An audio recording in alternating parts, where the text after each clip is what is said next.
Welcome in, McElroy and Cubelic in the morning, Thursday edition. Fun show today. Coach Wimp Sanderson will join us here 2 hours from now or so, 9 a.m. And Eric Mac Lain from ACC Media Days will join us here at 7:30, which means in between we have a lot of fun stuff to kind of hit. And I've made a long list of fun, dumb things to talk about today. I mean, a whole bunch of dumb stuff. Oh, now you're talking my language. Yes. No, it's going to be very much your speed. We're not quite ready to get to the dumbness just yet, but we will get there. I can assure you. Very much looking forward to it. I also have some football-related topics. We'll see how many we want to get to today. We'll see how many we do.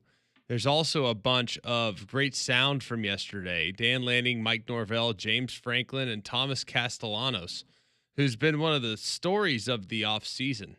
I guess you could call it a story of the offseason.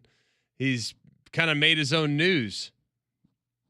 Kind of interesting how much news he's actually made when a year ago he decided to quit at Boston College and enter the transfer portal because he was beaten out by a guy named Grayson James, and he just wasn't really that good last year. I would think if he was going to talk a lot of smack, it'd have been the year before. So we'll see exactly where it goes, but we'll see how that Florida State-Bama game goes. I'm really interested in it. We'll probably talk a little bit about it a little later on. I do think there's some dangerous pothole parts of that game, but today's going to be kind of all over the place. We're going to do some Auburn. We'll do some Bama. We'll do some Happy Gilmore.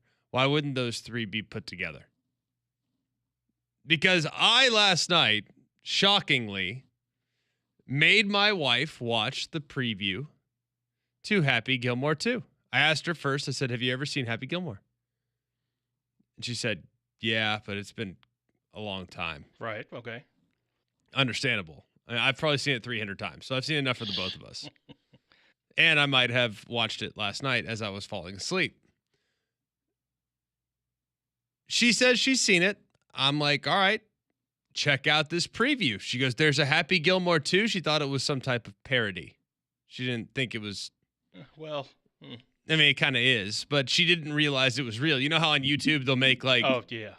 Like one of my favorites is like Shining, and they make The Shining look like a rom-com. They take like parts of the movie and make it look like a rom-com and like a trailer. That's kind of, I think, what she thought it was going to be. And I said, no, it's very real. It's coming out on Friday, and we might wake up at 2 a.m. to watch it. I want to be the first person in Birmingham, Alabama to watch Happy Gilmore.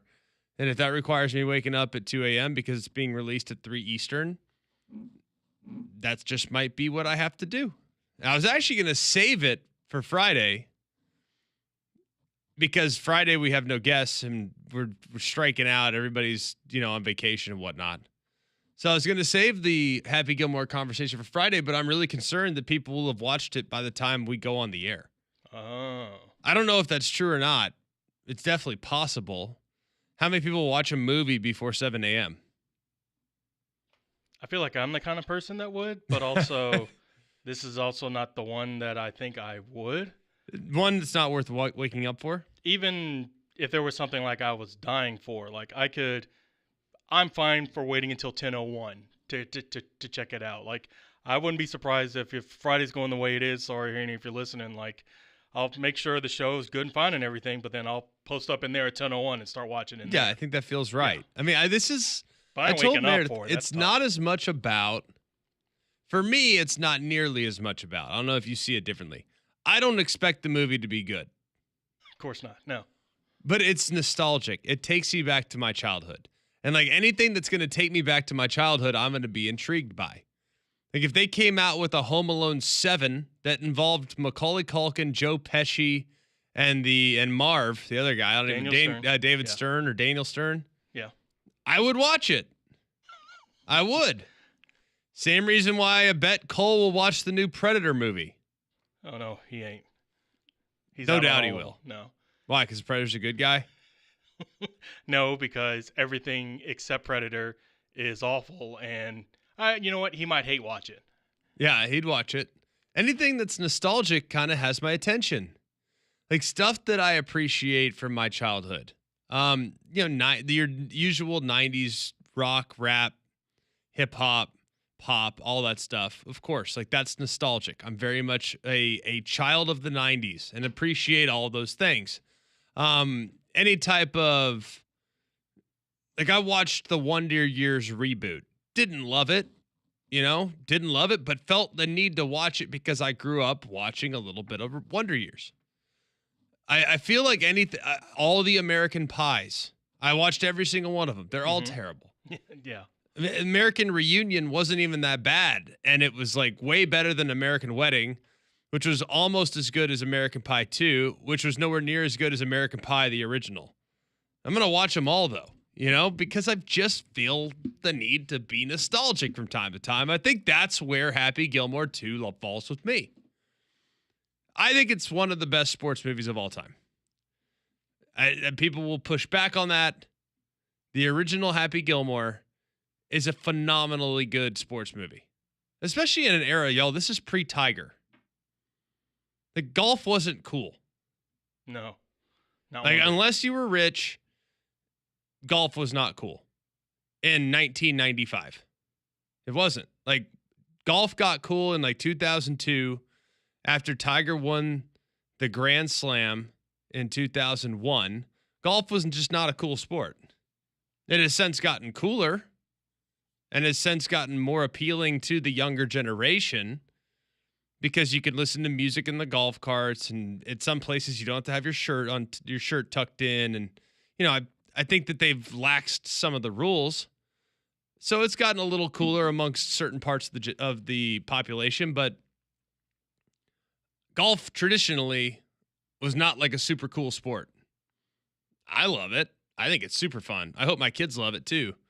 But Happy Gilmore made golf cool before Tiger Woods.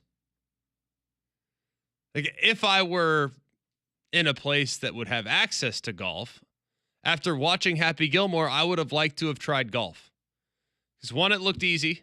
This guy just all of a sudden in the front yard decided, you know what? I think I'll start swinging the golf club and go hit it 400 yards in my neighbor's front yard.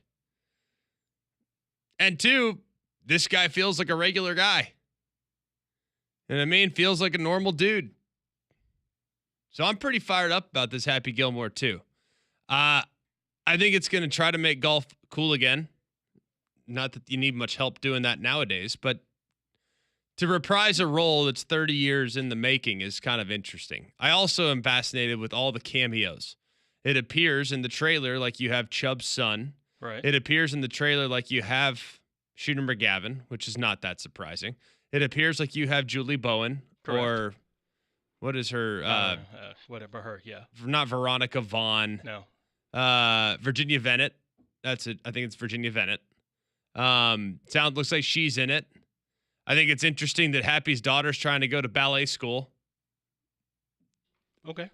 Looked like there's a sentimental moment in there. A bit, yeah. Played by his daughter, too. Yeah. It looks like, that is Adam Sandler's daughter? Yeah. Really? Yeah. Oh, I didn't know that. Interesting. I'm going to need to pay closer attention to that. Well, she looks exactly like his wife, and his wife always ends up in his movies, too. So it's like, oh, okay. Really? Yeah. Who's his wife? Is she an actress? No. Well, I guess technically yes, because she's in his movies, but I guess, no. Well, half the people that are in his movies, do they act? Not really, like no. They're only in his movies. More or less, yeah. Which I love. He has all his boys. Yeah. There'll be a ton of cameos from professional golfers. Brooks Koepka, Bryson DeChambeau, Justin Thomas, Colin Morikawa, Xander Schauffele, Willie Zalatoris, Scotty Scheffler. So it looks like there's a ton of cameos. Rory's in it. So that'll be pretty fun. So it looks like maybe a bit of an entourage style of approach where you have a bunch of people playing themselves in character in a movie that's fictional. So kind of excited about it. And Meredith actually, back to the original conversation, Meredith actually laughed out loud at the trailer. Okay. I was surprised by that. I found the trailer to be a little ridiculous. But she laughed out loud, not once, not twice, but 3 separate times. Ooh. And then after the moment with him and his daughter, right, she's like, we should definitely watch this weekend. Twist my arm, babe. I'm in. I want to know where everyone stands on Happy Gilmore. Are we watching it? Are you in? Are you excited about it?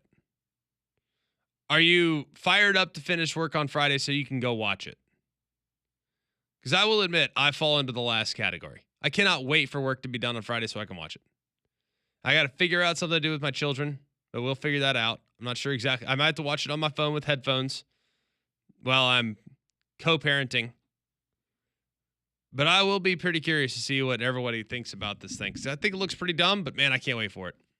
I will admit, I can't wait for it. Another thing I can't wait for is my dental care. That's Family Care Dental. They're the urgent care office where you can be seen the same day in several locations to make it easy on you. Hoover, Fultondale, Homewood, Alabaster, and Trustful. They can get you in the same day. They can see you on Fridays and Saturdays. Most insurance plans are accepted, and they're accepting patients of all ages. So call Family Care Dental today at 874-9605. That's Family Care Dental, 874-9605.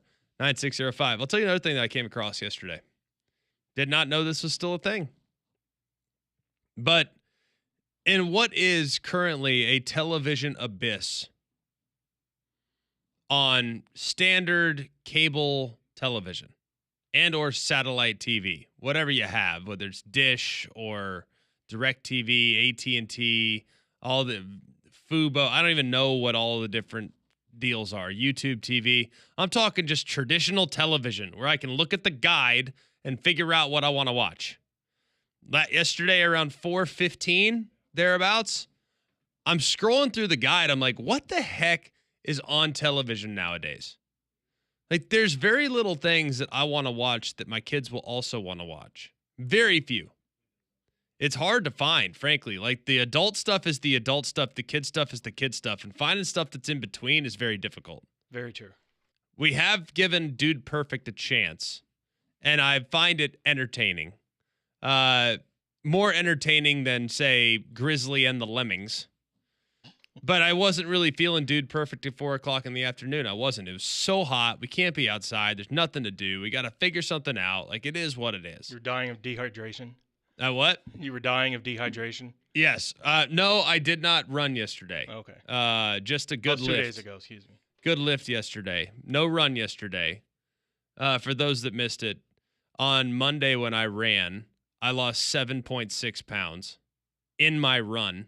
The reason why I did this is I knew it was going to be hot. I knew I was going to sweat. And, like, before practice, you weigh in, weigh out. So you kind of know, like, how much weight you lost. So you know how much water you have to drink to recover.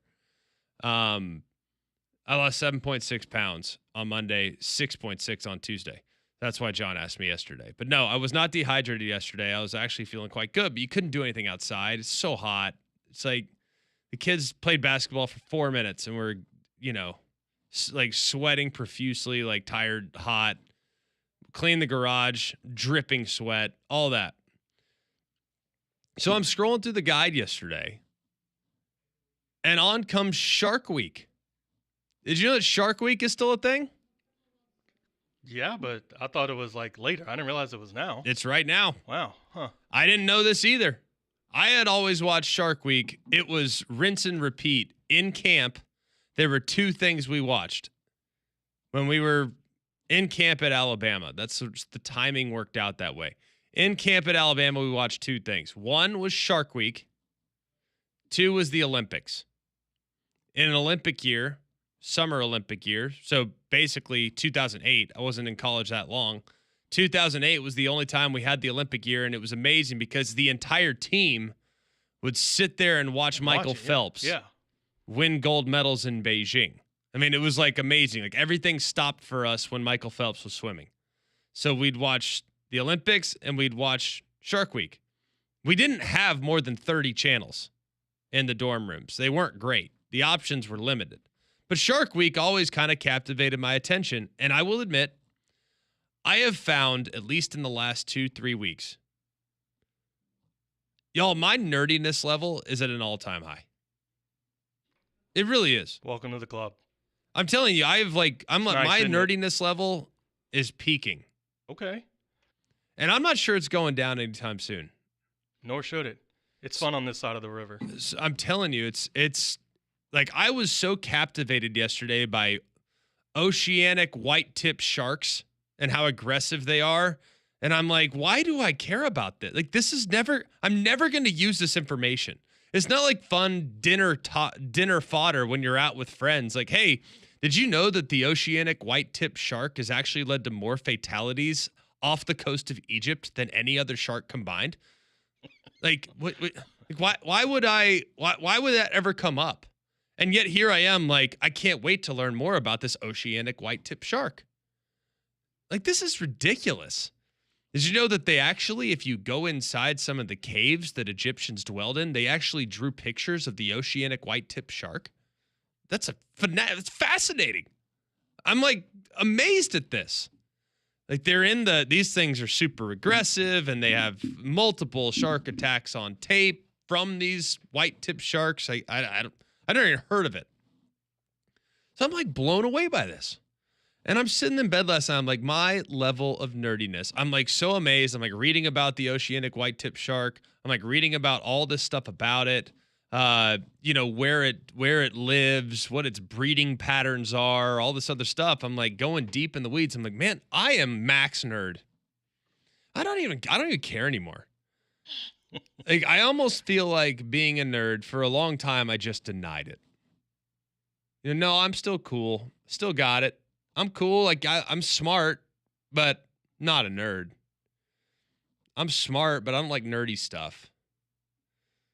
Like, okay, yes, I am intrigued by some aspects of cryptocurrency and the blockchain technology and things like that, but like that's not nerdy. That's just wanting to understand the financial system and how it could make it better by using a DeFi system. Like that, yeah, okay. Like that stuff might appear nerdy. I never viewed it as such. Now I'm liking all the real nerdy stuff, like animals, reading sci-fi books. In the last 3 months, I've read Ready Player One, and I just finished Project Hail Mary. I got another one for you. I'll talk to you later, but yeah. Is it The Martian? Because I already read that. No.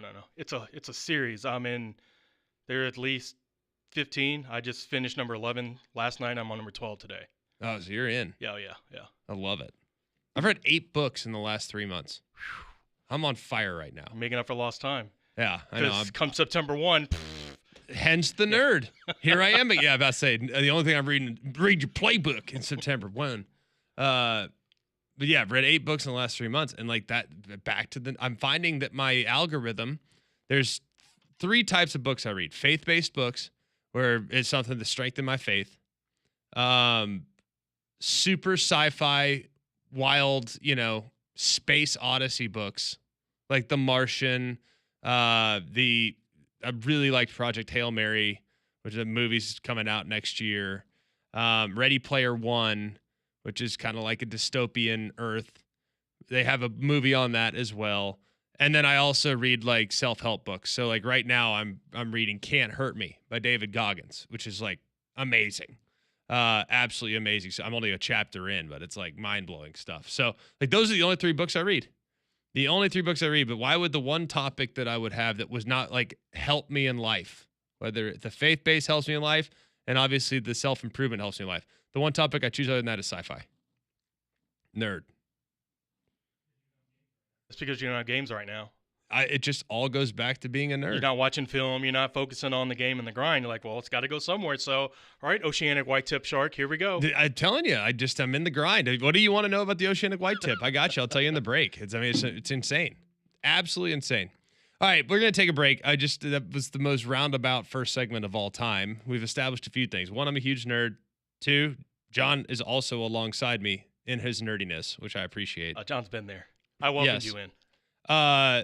3, the rabbit holes I'm going down right now, like oceanic white-tip sharks and things like that, are just mind-blowing. 4, right now we are up on Shark Week for sure, because it's literally the only thing on television. Unless you want to watch regular season baseball, which I'm all for watching, but my team doesn't play until 9 o'clock at night, so it's hard for me to get fired up about that, and they've lost 11 out of 14, so really not fired up about that. And then we also talked about Happy Gilmore. So all over the place, but such is life here on a Thursday on McElroy and Cubelic in the morning. All right, when we come back, we'll hear from the Florida State Seminoles. They have Alabama week 1. We'll hear from Mike Norvell, and we'll hear from their quarterback, Thomas Castellanos, next on Mac and Cube.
Welcome back. McElroy and Cubelic in the morning. Fun first segment, kind of bouncing all over the place. We hadn't really done a segment like that. We've been kind of like serious football all week. So it's fun to kind of catch up on some ridiculous things that have been going down the last couple days. I'll also explain in a bit the full anatomy of a white tip shark. You know, I think that's going to be necessary. So make sure you tune in for that. Really looking forward to showing off how much I learned yesterday when I didn't know this thing existed 12 hours ago, and here I am. I'm all in. It might be my favorite animal. All right, moving on. I joke, by the way. We're not actually talking about white tip sharks. So for those of you that are like, I'm changing the channel. Must be a slow sports day. Well, yeah, unless you want me to talk about WNBA or the Dodgers bullpen, there's not a lot to talk about in sports right now. However, there is a decent amount going on when it comes to the ACC and the Big Ten from a media day standpoint. Problem is, media days hasn't been like that entertaining, hasn't been that exciting, but there is some excitement surrounding the Florida State Seminoles trying to bounce back from a 2-10 season. And I think Mike Norvell has done a really good job in assessing what his team needs and making some key changes within his coaching staff.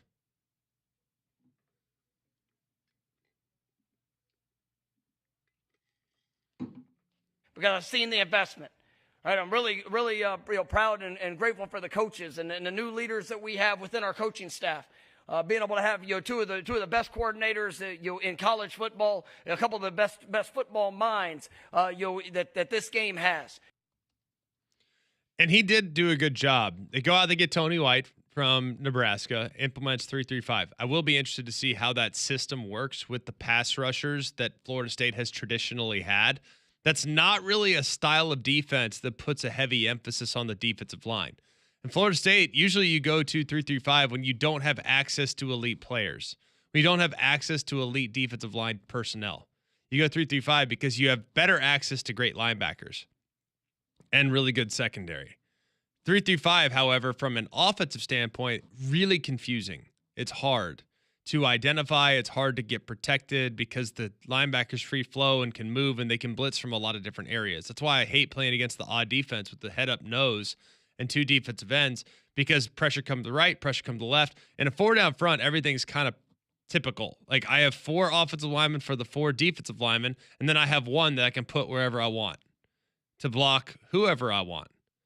3-3-5, now I have 2 offensive linemen that are on islands, and they might not always be able to sort things out the way you want to. So there's different skills and schemes that you can do to adjust to it, but it's not easy. That's for sure. So I like the defensive hire.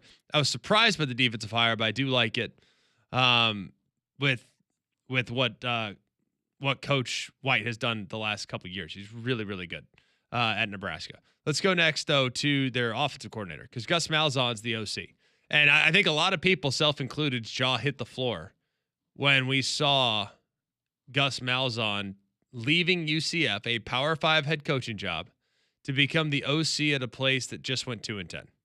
Like, I was surprised by that. Seeing Brian Kelly leave UCLA for Ohio State, all right, yeah, that makes sense. That checks out. Brian Kelly really doesn't care at all. And UCLA kind of feels like a dead end right now. And, you know, why wouldn't I go align with the best program in college football last year going into the season? Like, they were best positioned to win the national championship. They were my pick to win the national championship. It was not surprising that they won it. It took them a while to get there, but they eventually reached their ceiling. But I will be curious to see what happens here in Tallahassee. His quarterback has been all over the news, and really self-inflicted news when you look at it. Really unnecessarily. Remember, Thomas Castellanos was amazing at Boston College 2 years ago, came back to earth last year, got benched in the middle of the year last year, quit on his team, left his team out of the portal midseason, now ends up at Florida State. And while it's super dynamic as an athlete, the amount of smack talk that he's been putting out there is a little unnecessary. But it sounds like he's trying to reel that back a little bit. Take a listen to what he had to say yesterday. I know we stand on what I said, but there's no disrespect between you know that side of that team or anything like that. The confidence that I have in my teammates and the way we've been preparing, and putting this preparation together this off season. I just feel confident in the guys and the work that we've been putting in. So just feel confidence and, me and my teammates and, Coach Novell and how he's getting us ready to work and, getting ready to, play. I think a lot of where we're at right now in college football, like there's the bravado gets rewarded. Like look at where we're at in social media. Everyone tells you how great they are. I'm the best, I'm the best, I'm the best, I'm the best. And you get rewarded with clicks, likes, responses, what have you. Like if everyone comes out and tells everybody how good they are, then people just might believe you nowadays. Like I bet you there are people that think Logan Paul's like an all-time great boxer. I guarantee there's people that think that. Why? Because he told them so. There are people that think Prime is a good drink. Seriously. Why? Don't forget the scarce metals and the trace metals that are in there. Why do people think it's a good drink? Because they told them so. Like it's pretty easy to convince people nowadays. All you got to do is just say how great you are and people just might believe you. No one wants to do their own homework anymore. They just want to read tweets. And if this person tweets this and this person tweets that, then must be true. So Thomas Castellanos had a very outspoken offseason, but we'll see exactly how it goes. I think it's actually going to go quite well. I think there are some challenging aspects of that Florida State game for Alabama, but I think they'll be able to kind of corral Thomas Castellanos. If Florida State's going to beat Bama, it's going to be because Bama's probably going to turn it over a couple times. Like that's how it happens. I don't think Thomas Castellanos is just going to go make mincemeat out of a defense that was a top 10 defense last year and is going into year 2 in the system. I don't think Thomas Castellanos is going to run circles around him. I don't see it, but will be interesting nonetheless. All right, we come back. Eric Mac Lain, live from ACC Media Days, will join us. Former Clemson Tiger. We'll ask him about what Clemson might be able to do this year. Eric Mac Lain's next.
Welcome back. 7:34 here, Birmingham, Alabama. McElroy and Cubelic in the morning on Jox. Appreciate everyone all over the state now. Montgomery, Huntsville, Mobile, you name it, we got it here in Alabama. Very, very grateful to the amount of people that have reached out and said, man, we're listening to you down here on the Jox in Montgomery. We're down here in Mobile. Love listening to you. Man, I didn't know we were on in Mobile. Let's go. We're back. So it's always great to be all over the state, and we appreciate very much for you guys listening here on a Thursday. We welcome him in now. He's Eric Mac Lain. Does a great job for the ACC network on ESPN, on ABC. Does a lot of good stuff kind of all over the place, and he's a former Clemson Tiger. And I think that's kind of where we'll center our conversation this visit, because I'm super bullish on Clemson, Eric, and I think everybody's kind of on board as well. It feels like the year they can really break through. But from your vantage point, why is this year so different than last year or even the year before? Well, I think Cade Klubnik is going to be in his final form, right? He's the best quarterback in the country, and he's really just grown up before our eyes. And, there was a lot of expectation and excitement when he, came in and kind of took the job from DJU and won an ACC championship for that very next year. And as you know, it's the hardest position in sport, and he just wasn't quite ready yet. And it took time. And I think some people, wrote him off or maybe didn't know if he could get there, myself included.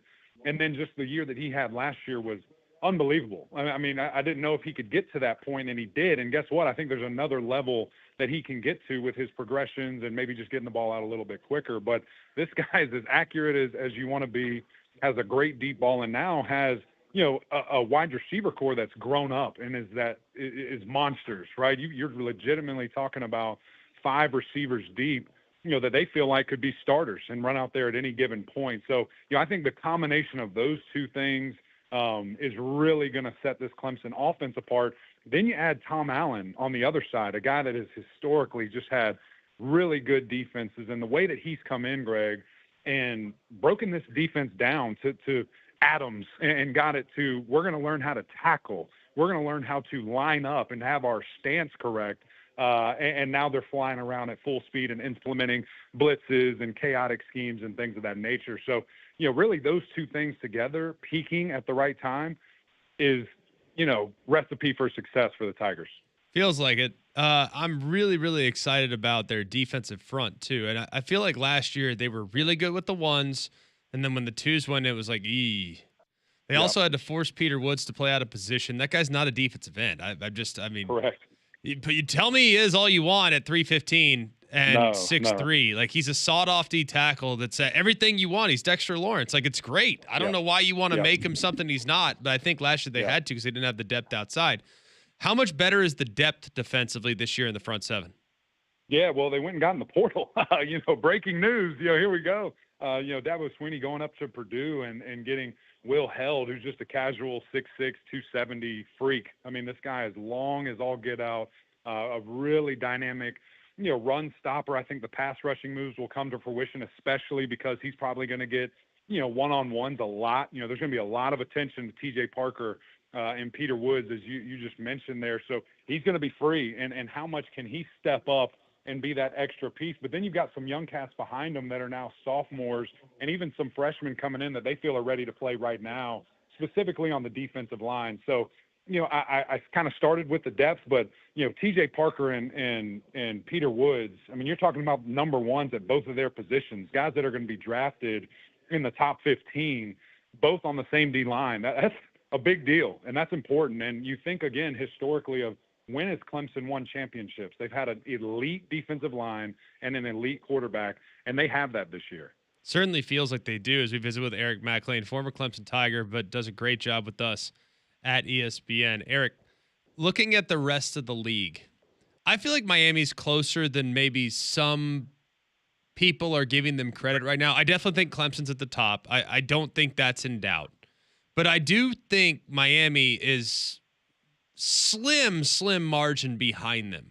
I love their offensive and defensive lines. I think Carson Beck's going to thrive in this system.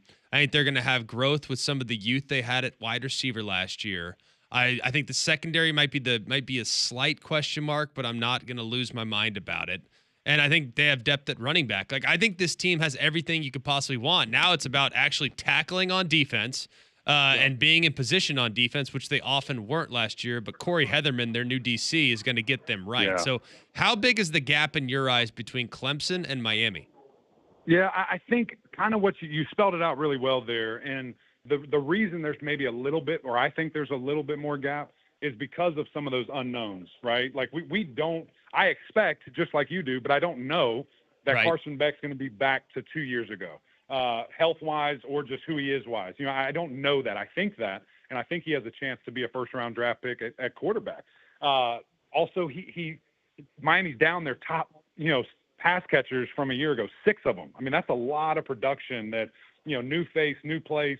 How hurt was he all spring? What type of chemistry were these guys able to build together, on air or in the film room or out and about having fun, not necessarily throwing the ball? How much can you get in this summer to kind of fast track all of that? But at the end of the day, both lines of scrimmage should be elite. And every game they play in, that should be an absolute strength. And even if and when they get into the college football playoff, that should be a reason, that they win football games, is because of the lines of scrimmage, and especially the running backs.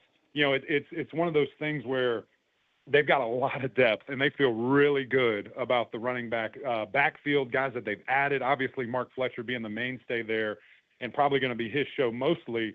But you feel good about that. And then again, on the defense, they totally reloaded. I mean, I think they have 7 new defensive backs. That's a lot. And again, just not knowing quite exactly what they're going to look like. Just like you said, I think they're going to be better. I love the defensive coordinator hire. Literally a guy that strikes fear in your eyes when you see his headshot. That should translate to the field. We'll see if it does. Yeah, I love it. I think that everything you said is totally fair. We are banking on some unknowns, but there is reason to believe with how Mario Cristobal has recruited. It's kind of them, and that's it. I want to go past. I want to add more intrigue. I think everybody else is playing for third. Granted, Miami has kind of taught us not to trust them the last couple of years. That's right. Hey, when we it always comes say to that getting in July, baby. when it comes to getting to the title game. But it's hard for me to find a team that on paper is close to those two. Louisville is the most obvious, but the schedule's too brutal. Like, is there anyone else you'd add to that conversation right now? No, I mean, I think you're right. It's there, and then there's a gap, just like there is for, everywhere else. And you have your kind of, your thoroughbreds that you expect to run out front. And then it's going to be fun to see who's next. I have to give Coach Rhett Lashley credit, but there's some question marks there, similar to, what we said, but maybe in bigger, bigger odds there, that their defensive line's brand new. I mean, they've got a lot that they have to replace there. I think they have a great secondary duo. I love Kevin Jennings. I think he's an absolute monster. He's gotten a little bit bigger. It was fun to see that at Media Day here, to be able to see him in person. Can he withstand some hits? Can they run him a little bit more? But also, the decisions.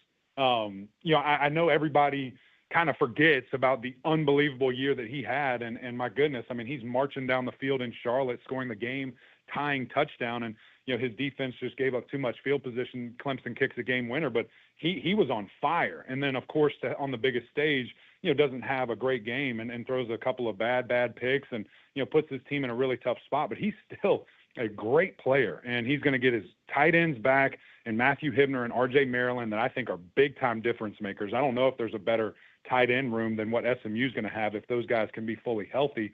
But just there's a lot of question marks. And then Louisville, like you said, I give Coach Jeff Brom, all the credit in the world. I mean, this guy is a genius.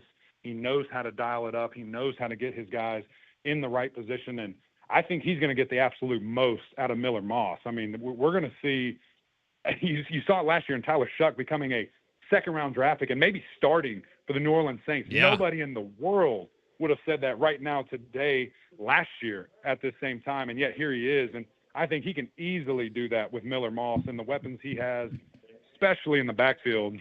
I mean, Louisville arguably has the best backfield with Isaac Brown and Duke Johnson there, 2 guys that just were on fire last year as true freshmen. So there's some hype there, but similarly to SMU, a lot to replace on defense, and a defense that let them down at times last year. So that's just kind of the world we live in, Greg. Clemson is such an anomaly in people staying and knowing, okay, this is what they have. We know what they have because there's so much turnover. There's so many new places, new faces. So we just kind of have to wait and see for some of these other teams. Yeah, great stuff there, Eric. Mac Lain joining us now from ESPN and the ACC network. Looking at kind of the league as a whole and watching some of the coverage the last couple of days, I think you guys have done a really nice job. I don't feel like I've learned much this week. I feel like everything I knew, it almost kind of got reinforced. I know we have one more day, but is there anything that maybe you've learned in the last 2 days that you didn't know going into the ACC media days? No, you know, man, now these guys have gotten so good at not telling us anything, just like the coaches. Like, these cats are trained, man.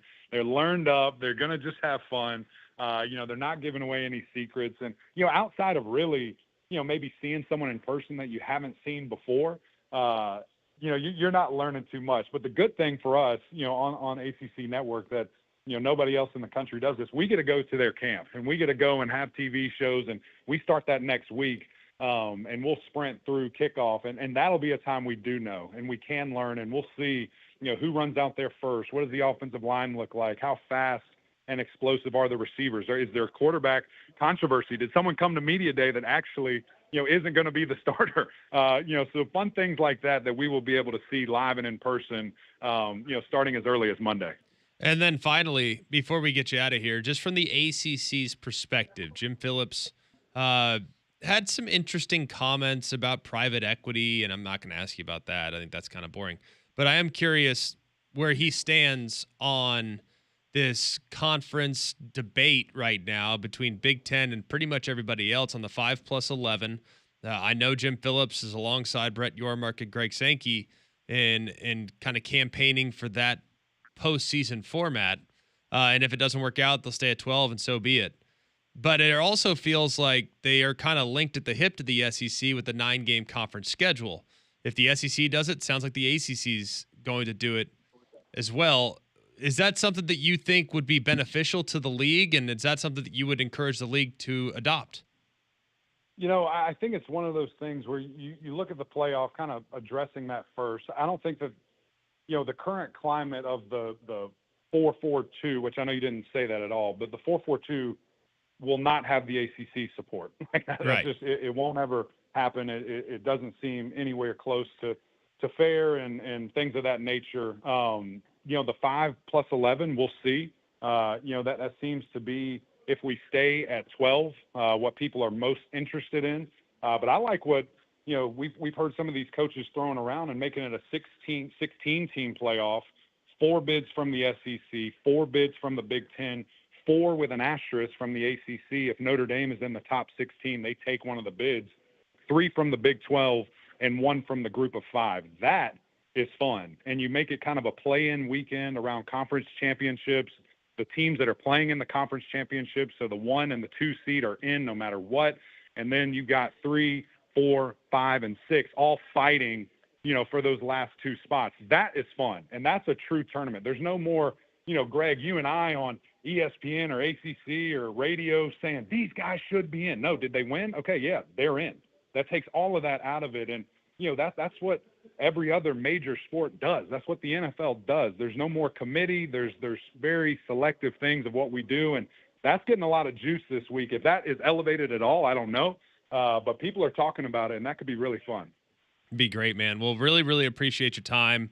Y'all have done great work. Give the team my best out there in Charlotte, except for Luganville. You don't have to tell him hello, nor do you have to tell him he did good job. But I will do that, brother. Very it's good. Always a great thing talking to you, brother. Very Thanks good so stuff. much. Always enjoy your coverage, man. You do a phenomenal job, and we're excited to see you this season. Thank you, brother. You too. Good luck this way. All right, sounds good. Eric Mac Lain joining us from ACC Media Days live in Charlotte, North Carolina. Their coverage will start in about 12 minutes.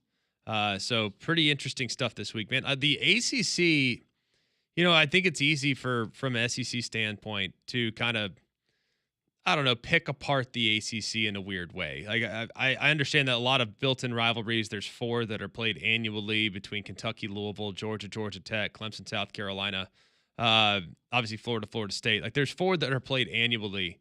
But I feel like the SEC kind of looks down their nose at the ACC in some ways, like a lot of the fans do. I wouldn't. I think the ACC has been a staunch supporter of the SEC for a while now. Remember, the SEC and the ACC were in lockstep in COVID. They were, hey, we're playing. Remember? And the Big 12 was twisting in the wind. The Big 10 and the Pac-12 were sitting there saying, yeah, no, we're not going. No chance. And the Big 12 sitting there like, what do we do? Well, the ACC and the SEC say, we're playing. So you can either go with them or you can come with us. And the Big 12 ultimately decided to come with the SEC and the ACC. And long story short, we had football in 2020. And the Big Ten stole from the leagues that they didn't that sat on the fence with them. Yes, they also they not only stole from the leagues, but they also played 4 games, or however many they played. Nothing like a 4-game regular season or whatever it was. But I digress. So I think you need to look at the ACC as a real ally of the SEC. And I know it's been hot at times with the ACC member institutions and them suing the league and them trying to get out of the league and their grant of rights deal and all this stuff. But the ACC really has been supportive of the SEC. So I think those from the SEC's standpoint, through their eyes, they should be supportive of the league as well. And it's a good league this year. It should be really interesting. And hopefully Miami and Clemson can live up to expectations, because that would make that league highly consumable and really fun for us, because teams 3 through 6 are really entertaining as well. Georgia Tech, Louisville, a couple of NC State might be in the mix there. Like a couple teams there in the ACC have a chance to make a little noise. SMU might be able to live up to expectations. We'll see. I just think the league's really entertaining this year. We'll see how it all goes. All right, when we come back, couple final thoughts from ACC Media Days next on Mac and Cube.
Welcome back. McElroy and Cubelic, good morning. Jox 94.5. Look, we'll kind of put a bow on ACC Media Days this week. It's actually been decent.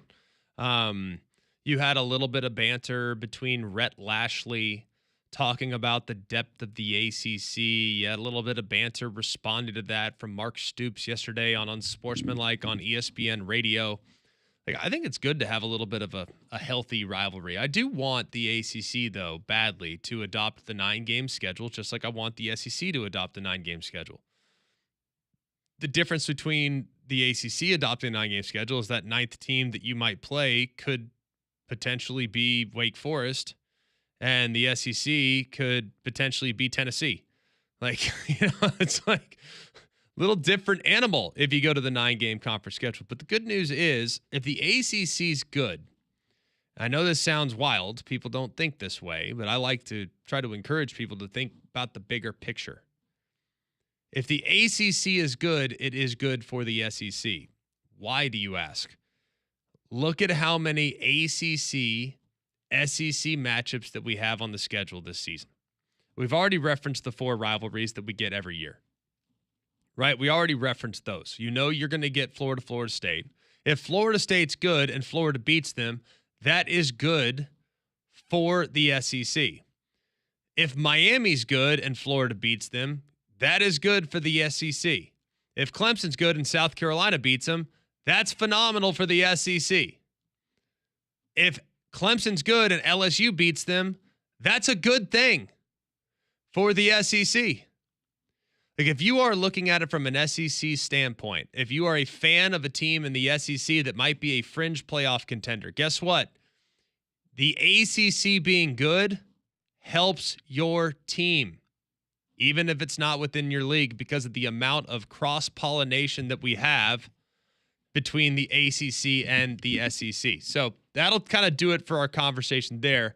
We'll move next into a conversation about the Bama quarterback on Mac and Cube.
Welcome back, McElroy and Cubelic in the morning. You see this? It's funny, yeah.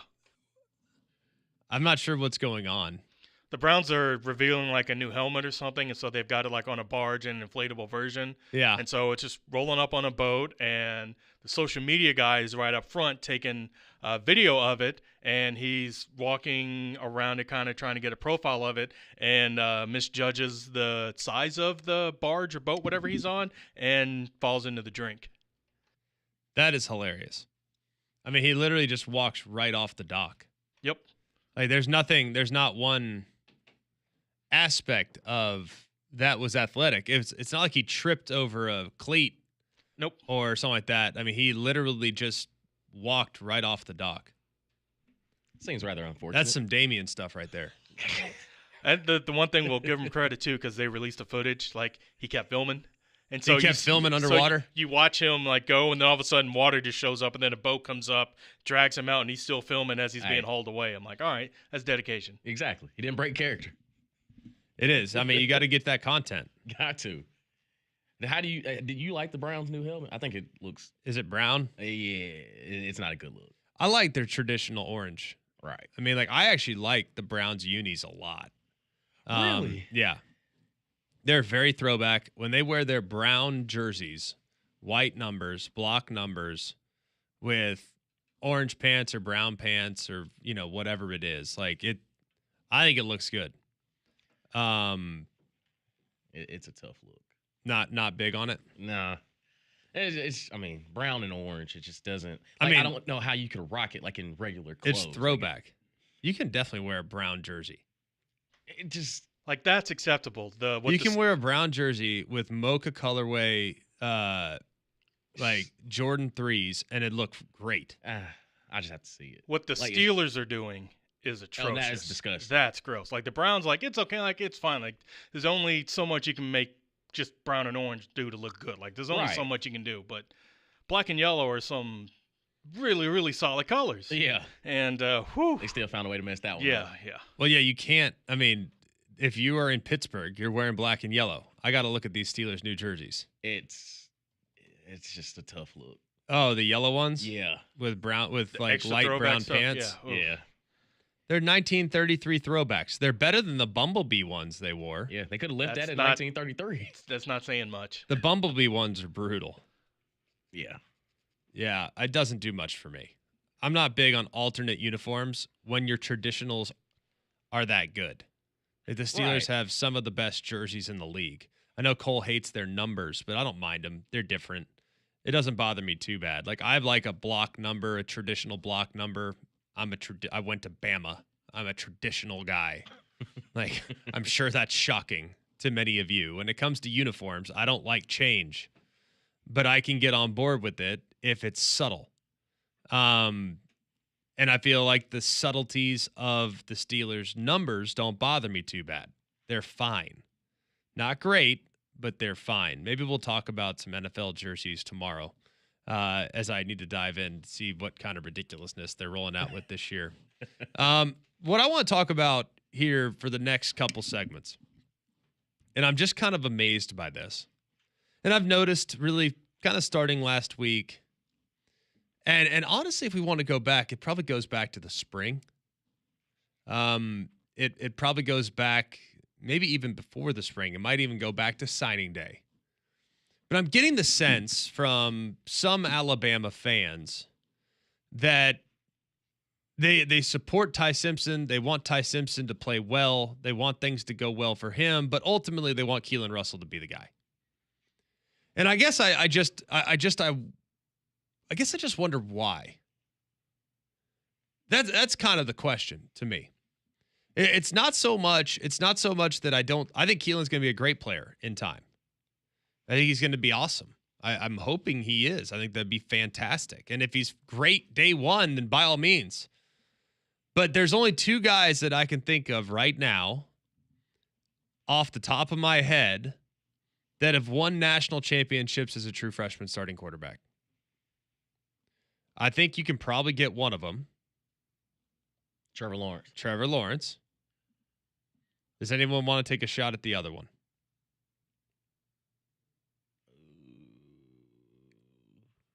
I have no idea. Say Bear? Well, no, he wasn't the starting. I was going to say Tebow, but he wasn't the starting quarterback. Nope. He played, but Situational short yardage fullback. That's what it was. All right. It's a goal line package. Anyone else? I'm trying to think. I'll give you a hint. It's kind of come to the forefront because of a SEC storied that came out in the last 2 weeks. Wishbone. Wishbone. Yes. Very good. that was before my time. Yeah, way before your time. No doubt about it. It's literally like a generation before Damian's time. Yeah. His name's Jamil Holloway, and he played for Oklahoma in 1985. He famously replaced Troy Aikman in 1985 and led Oklahoma to a national championship. Those are the only two true freshman starting quarterbacks that have ever won a national championship. The only two. Now, there have been a handful of true freshman quarterbacks that I'm sure have played a role. Mm-hmm. Tebow being one that comes to mind. Obviously, Jalen Hurts in 2016, very close to winning a national championship as a true freshman. There have been a few others that have had moments, of course. And in some cases, we've seen redshirt freshmen do really special things. Johnny Manziel won the Heisman Trophy as a redshirt freshman. There have been others. Sam Bradford, I believe, won it as a redshirt freshman in 2008. That he might have been a redshirt sophomore. But either way, you kind of catch my drift. Like, there have been young quarterbacks that have done great things for a long, long time. And I feel like this year, there's a guy that has waited a year or two that everybody is super fired up about watching. Why? Because he finally now is going to get his turn after taking his time in development on the sidelines as a backup, learning, playing in spot duty, playing spot starts, having an injury or two, getting sprinkled in there a little bit last year in quarterback run situations, and that's Arch Manning. Mm-hmm. Like, we have seen the blueprint this year, really the blueprint the last couple of years, from the Manning family. And tell me, is there another family that you trust when it comes to quarterback development? Is there another one that, like, is in the mix for you? Not a quarterback. I mean, maybe at kicker, there's a couple. Maybe so. Like the Carlsons. Colquitt. The Colquitts. The Colquitts. The Colquitts and the Carlsons. All right, Yeah. Perfect. No, when it comes Any to others? quarterback, I don't. I don't know what the Vanderjack family's doing now. Grammaticas, maybe. They had two. Yeah. One did tear his ACL, celebrating an extra point. Yeah. Okay. They're excited. They actually did something. Yeah, I'm all for emotion. Okay, so like we've seen kicking families, fine. Yeah. But kickers are kind of like jockeys, you know. Like if your dad's a kicker, you're a kicker. You know what I mean? Like it's very, not. Yeah, I mean it's very like rare that kicker to run exactly. Yeah, you don't. Yeah, exactly. Like not a lot of kickers' offspring are now starting at at right guard, right? I mean, just you don't see very much of that, right? So when it comes to quarterback development, there's really nobody that I would trust more than Peyton, Eli, and Archie Manning. And let's put him in there, Cooper, because he's lived it alongside his two brothers and his dad. Right. And we have seen the blueprint play out the way they think it needed to play out. Hey, you go sit, you go learn. As a freshman, could you play? Yes. But are you better served sitting, learning, have all the answers to the test before you're thrust in there as the full-time starter? Like, if they felt like he needed to play as a true freshman, do you think he would have gone to Texas? No. If they felt like that was best for his long-term development, he would have gone somewhere where he would have started as a freshman. And guess what? There were a million places that he could have gone and started as a true freshman. One is maybe at Ole Miss, maybe Tennessee, maybe Alabama. Oh, boy. Think about that. He was pretty close to going to Alabama. You think he would have started over McElroy the last couple of years? I think it's a safe bet. 1,000%. Okay, so like if he wanted to start early Mm-hmm. and they felt like it was in his best interest, then they would have sent him somewhere to start as a true freshman. They didn't. They sent him to Texas. That way he could learn from an established starter. And then when the time came for it to be his turn, he'd be capable of protecting himself because he'd have a great grasp and understanding of protections. He'd be totally acclimated to the speed of the game. He'd be perfectly in sync with his play caller / head coach, Steve Sarkisian. It would be an extension of Steve Sarkisian on the field. So I guess I just wonder, and I think you can tweet into the show at Mac and Cube, text into the show 205-834-9450. Call into the show 800-239-9569. Like, why do we want, and this can be applied to Keelan Russell at Alabama. This can be applied to any true freshman quarterback that might have to take the reins this upcoming year. It can be Michigan. Use Bryce Underwood as an example. And Bryce Underwood might have no choice. He might be forced to go on the field and become the starting quarterback.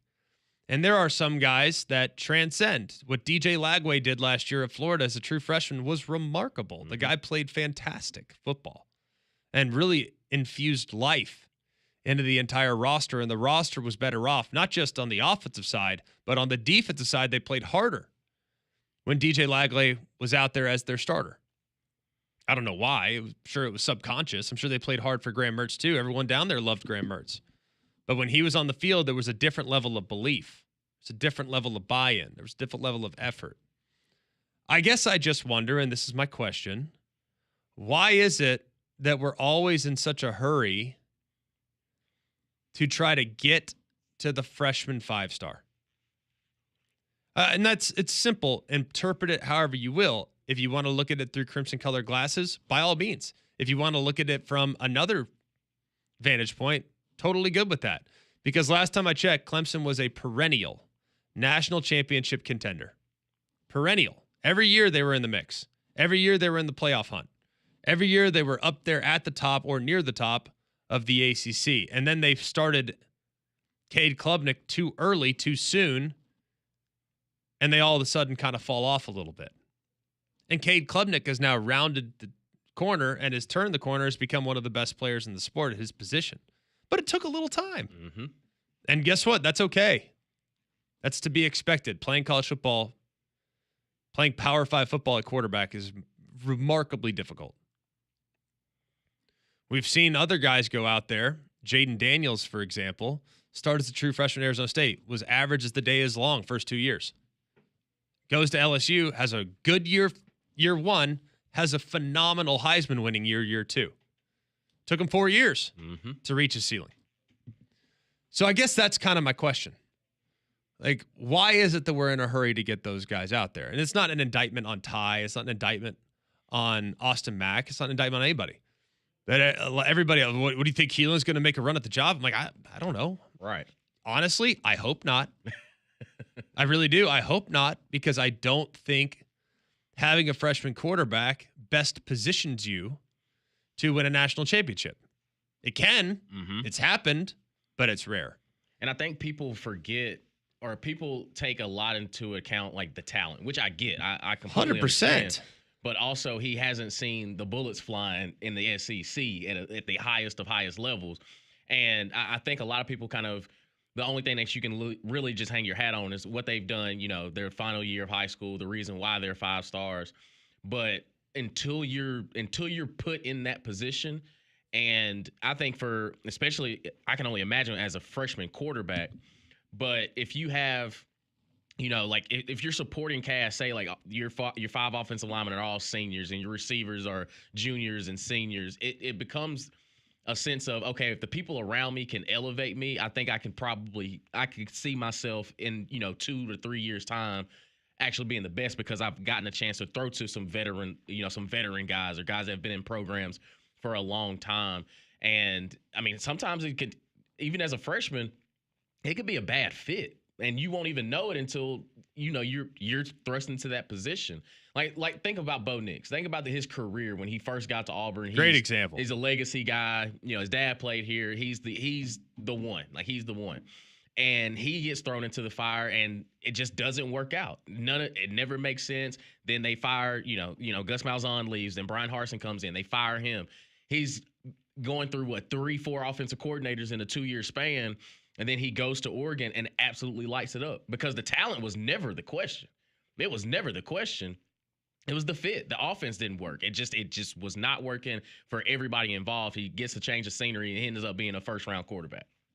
Think about that. He's a perfect example of it was too soon. He got bruised and needed a reset, needed a restart to ultimately become the guy that he needed to be as a player and is now flourishing in the NFL with a newfound set of confidence. I think it's wild. So let's take your reaction to this. 800-239-9569.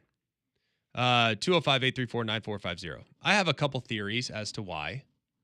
I also have a couple reasons why I think people naturally think this way. So we'll get your reaction. You can also tweet into the show at Mac and Cube. Text in the show, like I said, 205-834-9450. Take your calls at 800-239-9569. When we come back, we're going to get your reaction to the question. Why is it that we are always so enamored with the true freshman? Why is it that whether it's consciously or subconsciously, we want to see that guy on the field as soon as humanly possible? We'll answer those questions next on McElroy and Cubelic in the morning.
Welcome back, McElroy, Cubelic in the morning, Jox 94.5.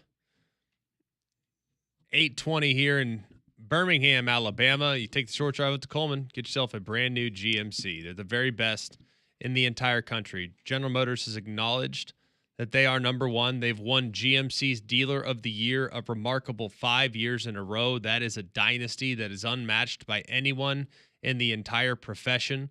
And we're so lucky to have them so close to us here in Birmingham, Alabama. Just take the short drive to Coleman, I-65, exit 310, Highway 31. You can also shop online, have it delivered right to your driveway, but you can go get yourself a brand new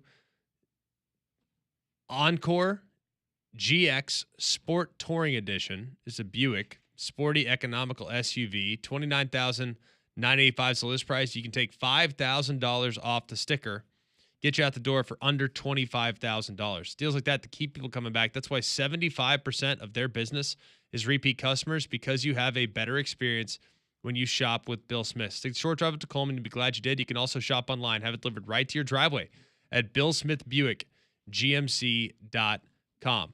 All right, we asked the question a moment ago. Why is it that everyone's so excited about the freshman quarterback getting out there? Why is it that everybody is in some ways clamoring for that? And I'd say everybody. I probably shouldn't say everybody. But it feels like a majority of the fan base, or a decent amount of the fan base, regardless of what fan base you're with, you can't wait for the freshman to go out there and get fed to the wolves. Like, you can't wait for them to be the starting quarterback on a team that has national championship aspirations, and yet in the last 40 years, we've seen 2 true freshmen finish the year with a national title. 2 in 40 years. So it's rare. Mm-hmm. If my numbers are right, that's 5% of the time That's a national championship team has had a starting quarterback that was a true freshman. so yeah, it's rare. Extremely rare. Extremely rare. So I just wonder, like, if your goal is to get to the finish line and be number one, Mm-hmm. why is that the route you want to take? I really have always wondered that. I think there's a few reasons, and we have a lot of your responses pouring in on the text line, 205-834-9450. You can call into the show as well, 800-239-9569 if you'd like. But I think one reason is a little bit like on Christmas Day. You have a lot of fun toys that have made you happy for years and years and years, and you're pleased and excited about all those toys, and you're grateful for what you have. But on Christmas Day, you get that new toy, that new item that you can't wait to play with. On Christmas Day, you get a new pair of shoes. I can't wait to go back to school in my new pair of shoes day one when we start the second semester. Like, it's new. Mm-hmm. It's new. It's exciting. It's fresh. But in reality, it's not the best toy you have. Might not be the best pair of shoes you have, but you're still excited to wear them because it's brand new. I think that's what kind of exists now in the world of recruiting. As recruiting's gotten bigger and we've gotten more comfortable with who these guys are, and we know what their possibilities are, and we've seen other freshmen have success. We don't like to think to ourselves all the freshmen that have failed. We think to ourselves more about the few true freshmen that have succeeded at a ridiculously high level. We think about the anomalies, not the norm. Yep. And I don't know why that is, but I think it's natural and it's natural humanity. I think everybody's wondering what's next. But I think with that too, also using your Christmas thing, you don't just wake up Christmas Day wanting that toy. You've been wanting it for quite some time. Yes. Yeah. Maybe even months, if not years. For these freshman 5-stars, you've been, it's going to sound creepy, you've been wanting them to come to your school for at least a year, if not several, probably ever since they started playing high school ball. So you've been wanting and hoping, and the anticipation has gotten there for 3, 4, if not longer, for years. Heck, if you're Kiffin, you offered someone in 7th grade, so you've been waiting for that kid for 4 or 5 years, and it's like, all right, now he's finally here.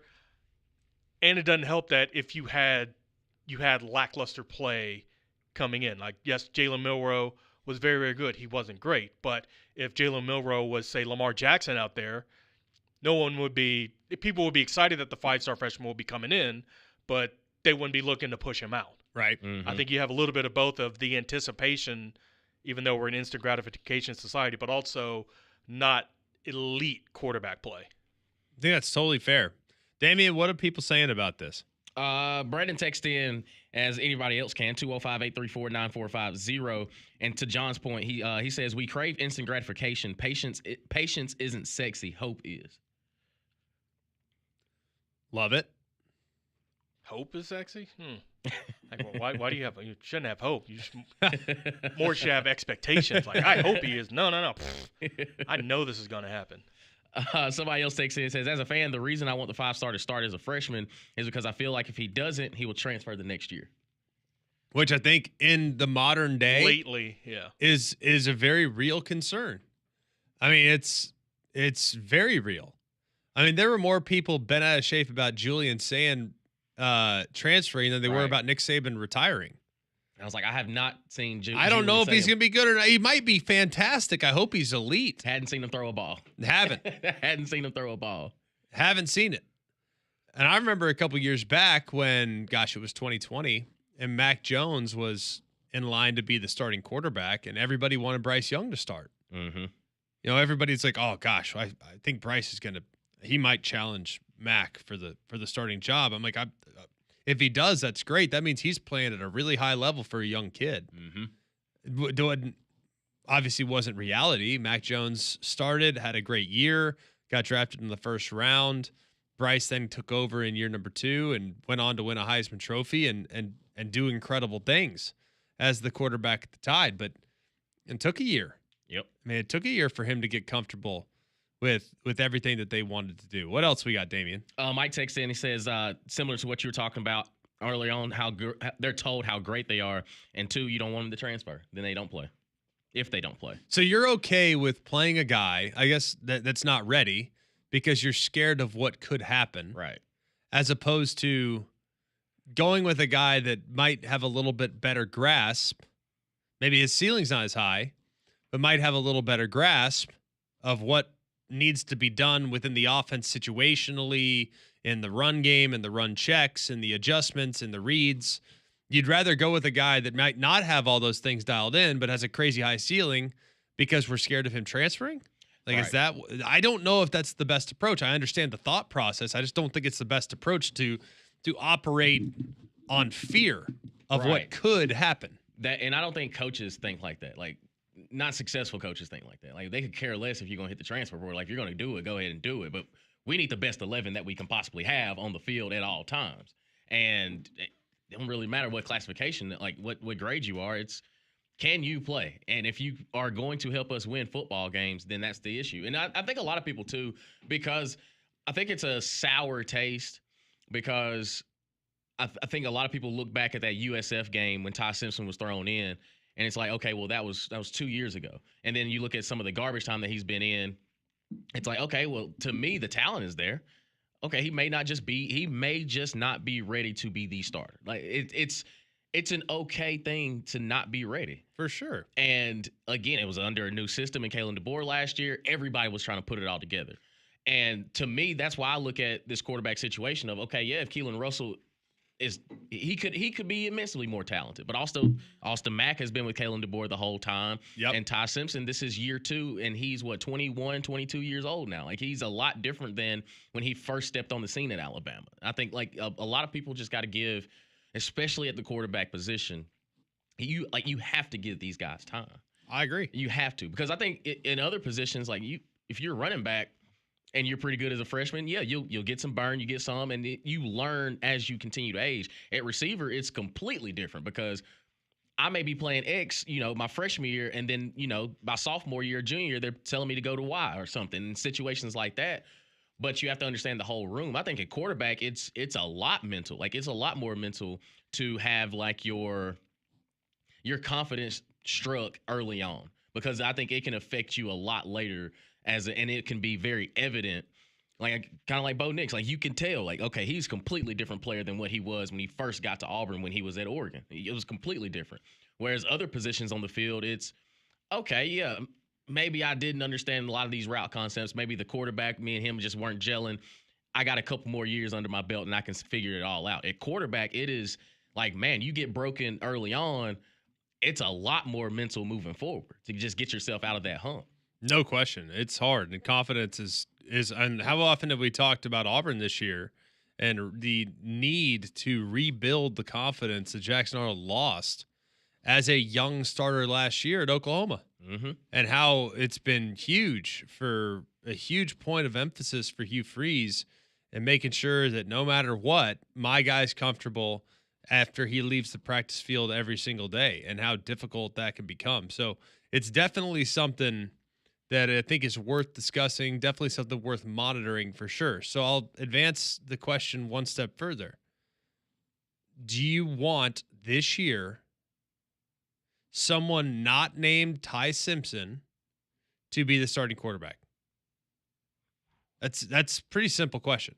Like, do you want, and you can answer anonymously. Like, it doesn't matter. And if you do, you want to put your name on, that's fine. No one's getting called out because I've never seen Ty Simpson as a starter.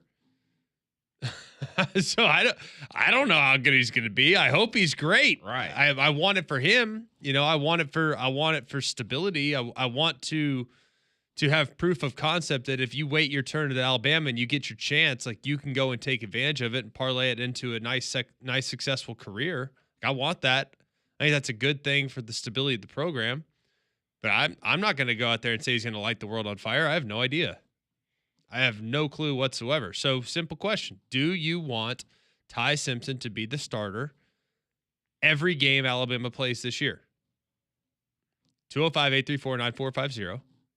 800-239-9569. You can also tweet into the show at Mac and Cube. We'll answer that question on the other side and continue on with this discussion about young quarterbacks right here on McElroy and Cubelic. Good morning, Jox.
Welcome back, McElroy and Cubelic in the morning. Jox 94.5.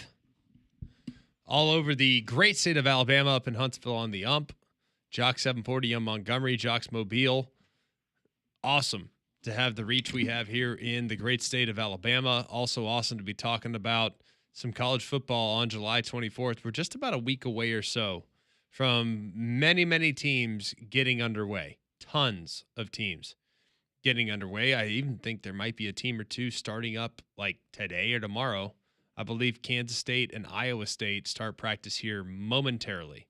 We'll get confirmation of that here in just a minute, but we also know that a lot of NFL teams are taking the field. Man, it is upon us. We are very, very close, and it's a lot of exciting storylines right now as we continue to move along here in hour number 2 on McElroy and Cubelic in the morning. If you're trying to move out of your home, you can call Crocker Moving Search. They're a local company owned by an Iraq War veteran, Eric Crocker. Crocker believes in hiring movers you can trust to complete full background checks and run drug tests on every single employee. These are good guys. You can trust them in your home. Whether you need your whole home packed up and move, your company headquarters moved across country, or you just want them to come rearrange your living room, these guys got you covered. They also do deliveries for furniture that you purchased and need to get to your home. So call or visit them online today for a free quote. The website is CrockerMovingServices.com. That's CrockerMovingServices.com. Support your veterans by choosing Crocker Moving Services for your next move. All right, Damian, we've asked the question, do you want to see Ty Simpson start every game for the Crimson Tide this year? Simple as that. It's just a yes or no answer. And I would imagine we probably have some responses. Where are we going? Believe it or not, some people are just dodging the question as a whole. They're just saying, somebody takes it and says, I want whoever Coach DeBoer puts out there. Simple. Well, yeah. No doubt. Who doesn't? We're all on the same page there. It's simple. Somebody else takes it and says, I'm pulling for Ty Simpson to be the quarterback. If not Ty, then who? Tua and Bryce ain't walking through that door. Well, you don't know. I mean, that's the thing. Like, could Keelan? That's what's exciting. Maybe Keelan is Tua and Bryce level good. Mm-hmm. You know, maybe that's the case. We don't know that for sure. If we don't know that that's not for sure either. Right. That's kind of what's fun about it. Somebody else takes in and says, I don't give a rat's ass who starts. Name don't mean a thing. Just want the player who's going to give us the best opportunity to win the most games. Well, there's no denying that. I love how people are dodging it. It's simple. Like who do you want? I love it, but who do you want? And I don't think I can accurately describe right now who I would want. If I were in Kalen DeBoer's shoes, I don't know exactly what I want the quarterback spot to be. I think, and I've always said this, the quarterback is going to be kind of the identity and the little bit of the heart and soul of the team. Like the team is going to follow the quarterback's lead intentionally or unintentionally. If your quarterback's a hard grinder, you're probably going to have a hard grinder of a team. If your quarterback is flashy, you're probably going to have a pretty flashy team. The quarterback in many ways is going to be symbolic of the identity of the team in some ways. Like that's not really an uncommon characteristic with the quarterback team dynamic. And I think you can attest to this. Like as a receiver, there are moments where if it's a quote unquote quarterback competition, we can go through 7-on-7, 11-on-11 and kind of fill it out. Like you can almost sense like, okay, yeah, he's going to be the guy. Like we don't even have to have a conversation. It's kind of one of those things like you just feel it. Like it's a feel, and the quarterback usually like you gravitate towards him. It's kind of like it's like okay, yeah, I think he's going to be the guy. Like I've got this feeling. I'm running routes. He's hitting me right where I need to be. We're having conversations of, okay, this is what you expect. This is what I expect. And it kind of just organically just happens. Like even before, coach kind of divvies up the reps for whatever quarterback he wants running with the ones or twos, like you can kind of sense like, all right, yeah, he's got it. Like he has the team, and you can see everybody start to gravitate. And even in the conversations, like it kind of goes back to that conversation yesterday with Mike Loxley talking about the locker room. Like your locker room's going to tell you who the quarterback is too, even if the coach has to, mandate it, but you can kind of read the room a little bit to see like, okay, yeah, there's some connection there. And I think that it's hard. I'm not going to say it's harder, but I think it's a little difficult as, like a say if you're a fifth-year guy, at receiver, and now you've got to deal with a freshman coming in, and it's kind of okay, how do I really relate to these guys? Like, how do I really lock in with the freshman quarterback and not try to wane his confidence or overstep my boundaries as somebody, because I already know that you have to deal with a lot more mentally than I do out there on the island. But receivers have preferences too. Yes.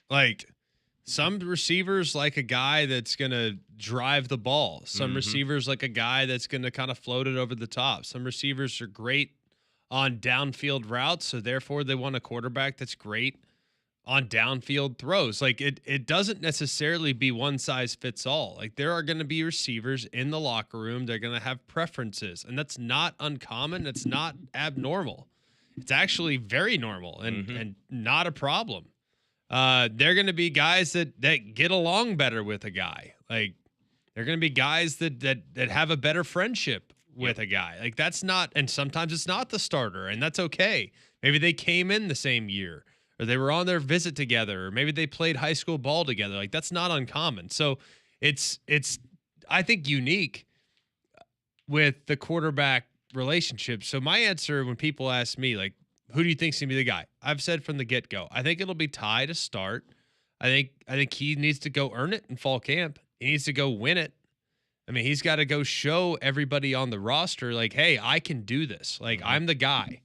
You go win it and you leave no doubt. If you leave no doubt, then everybody will follow suit.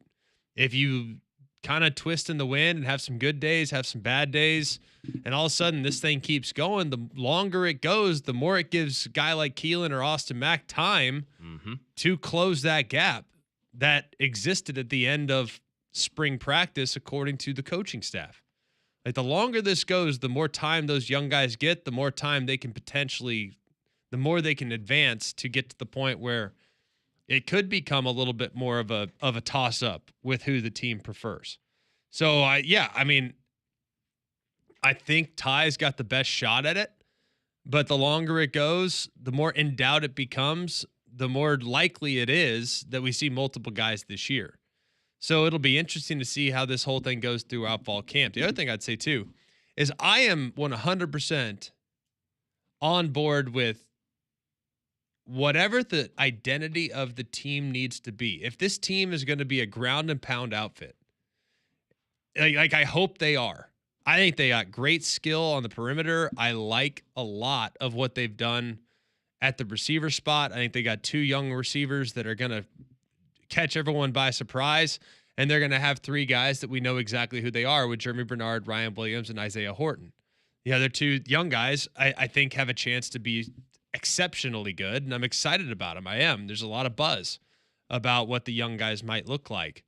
But at this point, the receiver room is going to run through Ryan Williams with a heavy emphasis on getting Isaiah Horton the ball in the red zone and on some of the contested catch situations. And Jeremy Bernard's going to go back to playing the role that he played at Washington as a guy that is kind of a jack of all trades, can kind of do anything. You can hand it to him out of the backfield if you'd like. You can give it to him on jet sweeps. You can start him in the backfield, motion him out, and run an option route with him. There's a lot of things to like with the guy that's that versatile. So I'm very excited about the personnel, but I think this team has a chance to be at its best if they're running the football really well and marrying up the run game with heavy emphasis play action. If you can run the ball and this offensive line can be as good as I think they have a chance to be, then you got a real chance, to put the defense in conflict on almost every down. And I know with Ryan Grubb, there will be an emphasis on the downhill running attack. Absolutely, that will be an emphasis. Last year with Jalen, it was a lot of quarterback run. But let's be real, with Jalen, he was as likely to bounce it to the outside to avoid contact as he was to hit the hole at 1,000 miles an hour. You didn't really know on a down in, down out basis what he was going to do. I also think Justice Haynes danced a lot. Jam Miller danced a lot. I think there's going to be a newfound emphasis on, no, you run through contact. Let's go. Downhill, 4 yards, 5 yards, we're good to go. You fall forward, we're fine. That's what I'm expecting. And if that's where they end up, then you can take some of the pressure off the quarterback spot, which would open up the likelihood of the possibility of a freshman being out there or a young player being out there because he won't have to do quite as much. Mm-hmm. That's a beneficial thing to be. And if the run game can just get 5 yards on duo every single time they call it, you don't need to worry that much about run checks. Nope. So having a veteran guy, you have some pretty simple run checks. When I was in there, I had to make run checks all the time. I mean, every play was a run check. Like, run to the best possible look. All right, away from rotation, but there's a shade there, so we can't run it that direction. Let's check to a different run. Oh, hey, we have outside zone here, but it's center cover +3. They have 4 guys on that side of the ball. We can't do that. Let's run it inside right, or we can go counter. Like, that's all the time. Oh, hey, motion the tight end in. We need an extra blocker for this strong safety that's rolled up. Like, we had to do this all the time. That was my whole life, was being really, really good with our run checks and adjustments. It was great. I loved it. I took great pride in it. But it requires a different level of cerebral. Right. Because I was a 21-year-old. Right. And I think that's the difference, too, of I wouldn't want it. I find it difficult that a freshman straight out of high school is going to be able to look at a defense and know that kind of stuff. But I think because of the game and how much of it is so RPO based, it's more like read and reaction. But you also need to know all those things as well. But to your point about Alabama being a downhill running attack, do you? And you and Cole have had this conversation a lot of it. It's so hard now to be established as that dominant offensive run game. It's hard because of just everything has to be an RPO. There's very few times do you get inside zone. That's it. No tag. No, it is inside zone right here. We running this thing. How much of it do you think, how much design, just straight up runs, do you think Alabama would be able to do this season? I would love it if they could run it whenever they wanted. They know they're running it. Perfect. We'll run it still. Mm-hmm. I'd love that. In perfect world, that's my favorite style of offense. Hey, you know what we're going to do. You still can't stop it. Yep. I align with the murder ball. Always have. Really, really excited about it. Let's go to Mike in Trustful. Mike, what's going on, my friend? Yeah, I heard what you're saying about relying on the run game, which I don't disagree with around the first of the year. I agree with A.J. McCarron, what he was talking about, how they should handle this year and how he was handled his first year playing, and that was to rely more on the run game at the beginning of the year and kind of let him passing and his abilities develop. And when you got down towards the end of the year, when it was critical getting into the playoffs and stuff, he should be there at that point. And I think that's what's going to happen. I think that's ideal, Mike. I mean, I think if you can, like I just said a second ago, if you can lean on the run game, that's the greatest thing ever. You got to be able to do it, though. Right. Running the rock is hard, man. It forces every single person on the offense, tight ends, running backs, offensive line, quarterback decision-making, wide receivers blocking on the perimeter. It takes 11 guys to run the ball effectively. You know how many guys it takes to throw the ball effectively? 2. Yep. Hey, my guy Randy Moss is gonna go moss this corner, and this quarterback's gonna throw it up and allow him to go make a play on it. That's all. And even if a guy's unblocked, how often do we see unblocked defenders running and hitting quarterbacks, but the quarterback gets it out quick enough to allow the one-on-one advantage that his wide receiver has over the DB to go up and win the ball? I think running the ball is ideal. Mm-hmm. If they can run the ball well early, then that will allow you to grow and nurture your quarterback. And if you're a threat to run the ball, you're going to get safeties involved, and now you get one-on-ones off play action. The greatest thing ever. The greatest thing of all time. Yep. As a quarterback is a healthy run game. So let's hope that is what happens for the Crimson Tide this year, because if it does, it doesn't matter who they run out there at quarterback. The guy's going to be in really good shape, and he's getting some really favorable looks in the passing game. So be fascinating. Can't wait to watch it. It's going to be a lot of fun. We'll put a bow on this conversation next on Mac and Cube. And now we're going to give you some extra value here on Jox. I would like to introduce you to our friend and wealth advisor, Tad Hill, your trusted retirement planning partner. Tad is the co-host of the Retire with Freedom radio and TV shows in Birmingham and Huntsville, also designated by Forbes as the #1 financial securities professional in the state of Alabama, multiple years running. Tad, what do you got for us today? What I'd like to talk about today are 2 very specific retirement planning challenges that most people are going to have these days. And that is, when do you take Social Security? When is the right time for you to do it, your spouse to do it? And also, do you have a pension decision to make? Now, not everybody has a pension decision to make, but if you do, and you're trying to decide, do I take the annuity? Do I take the lump sum? If I'm going to take the annuity, do I do 100% spousal, 50, 0%? And then just the whole decision around, how do I make sure that these sources of income are augmenting my retirement the way I need them to? And then we've got to figure out how to take your savings and turn that into the income that you need to add to those other sources. We can help you figure these things out. I would encourage you to come to a course or come in for a visit. The way to do that is to text Jox at 205-988-0006. That's 205-988-0006. This is a paid placement. Investment advisory services are made available through AE Wealth Management. For more information about Forbes rankings, visit Forbes.com.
Back on McElroy and Cubelic in the morning, final segment here, hour number 2.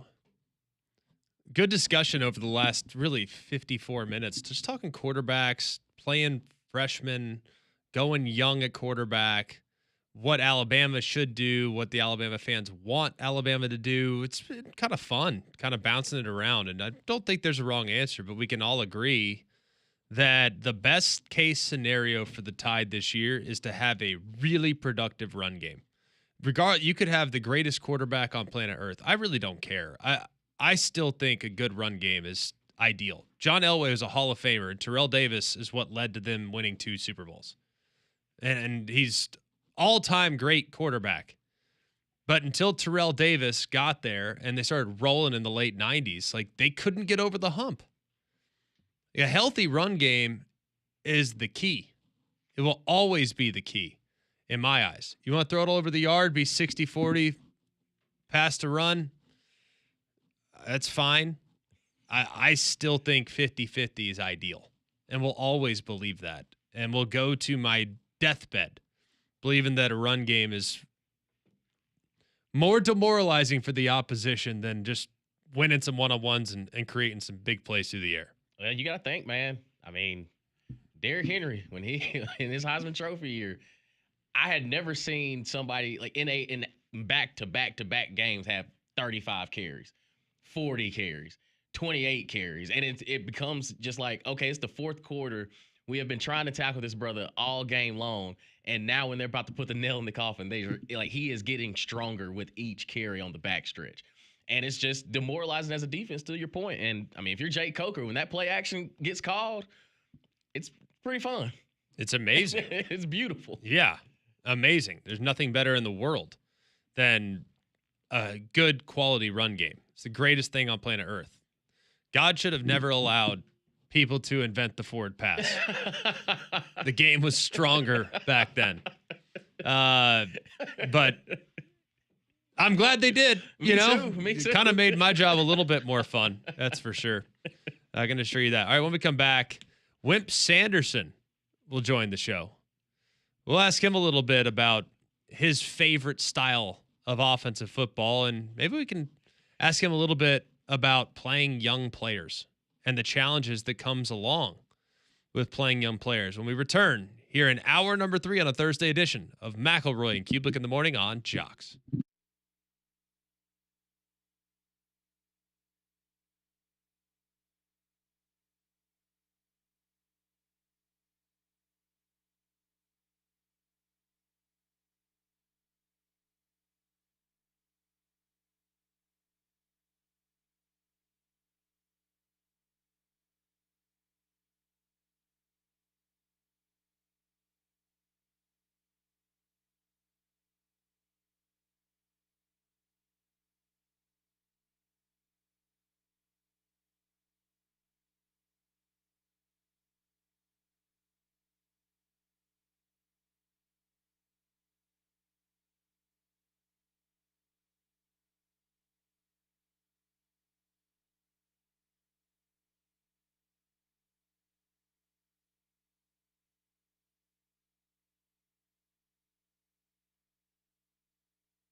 Welcome back to McElroy and Cubelic in the Morning.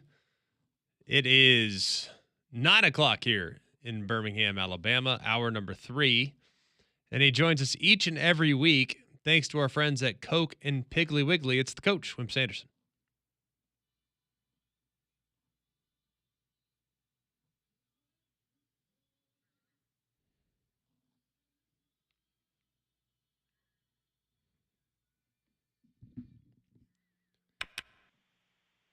Well, what you got, Coach? Well, when I was coaching, now that gets this to go through both ears, not just your first year. Mental is to physical and getting ready to play, like number 3 is to 1. It's that important. If you are mentally ready to play, you are a better player, especially defensively, than you are if you're not mentally ready to play. And with my kids, one thing about my kids that I had, for the most part, there were some games they didn't. They played hard, and they were mentally ready to play. The quarterback at Florida State, with the long hair and all the answers, and the disgruntlements at Boston College. If I were coaching Alabama, would make me be darn sure that defensively, especially by all of them, that I was mentally ready to play because he gave me that opportunity. We never criticized the opponents. We bragged on the opponents. We never criticized the officials after we got our butts beat. We never talked about any one player that beat us. So I think this quarterback everybody's trying to decide who's going to win the Alabama-Florida State game. I think Alabama. I think Gus Malzahn does a good job. Did a good job against Coach Saban when Alabama and Auburn played. You can agree or disagree, but I think he ran some stuff pretty good on how well he's recruited Florida State. They've got a lot of transfers, and they could be good, but I think he helps Alabama get more mentally ready to play by running their mouths. Okay. It's hard to push back on that, Coach. I mean, I don't think – I mean, it's week 1. You're going to be juiced to play. You're going to be excited to get out there. I mean, you've worked all off season. You're right. You're going to be fired up. Like, you're not going to need bulletin board material to go out there and prepare hard, play well, what have you. I mean, I think you're going to be ready to rock and roll regardless of what's said on the other sideline, but it doesn't hurt. That's for sure. It absolutely does not hurt. Yeah, I think there's an unknown. There's an unknown for you and an unknown for me because of the transfer rule. The transfer rule gives you an opportunity to get players that you think are decent mentally and physically and better than what you have and want to come and play. And I think the transfer rule confuses you a little bit as to who's going to be good and who's going to be bad. Now, Alabama, certainly to me, all these people gripe about the Oklahoma and Vanderbilt losses, and were they ready to play at a time when they probably weren't, whatever, and maybe they weren't mentally ready to play. I don't know, but I'm not a guy that criticizes coaches much, but I think the transfer rule is changed some. We're not sure. You can get it right and you can get it wrong. Arkansas got it wrong in basketball 2 years ago and lost their whole team to coaches in South Carolina now. I mean, Southern California now. So I would agree with you that the opening game, yes, maybe mental is the physical. Both teams are excited to play. I'd agree. I think it'll be really interesting as we visit with Coach Wimp Sanderson. He joins us each and every week. Thanks to our friends at Coke and Piggly Wiggly. Coach, we talked really for the last hour about I think I fall into this category as a fan. I think it's easy to fall into this category as a fan. We want to see the freshman 5-star. Like, out with the old, in with the new. We're excited about what could be with this young guy, even though he's never played, even though he's never been out there. He's never been facing real live SEC defenses. Never taken a hit in college, probably. But I fall under that category. And I think you're always looking for the bird in the bush as opposed to Well, it might be a pretty solid bird in the hand. What's your response from a coach's standpoint to the fans always wanting to see the next guy get his opportunity? Well, that's always the way it is, and I think a little bit what you said. Your top three teams, one of the few times in history of SEC football that your top three teams do not have an experienced quarterback. Now, you have one in Manning who's played a little bit. You have some you don't have at the other. I don't know anything about the Georgia quarterback like you do. I think the kid at Alabama has waited his turn. I think he's better than people think he is. I think that will come into play. That will come into play.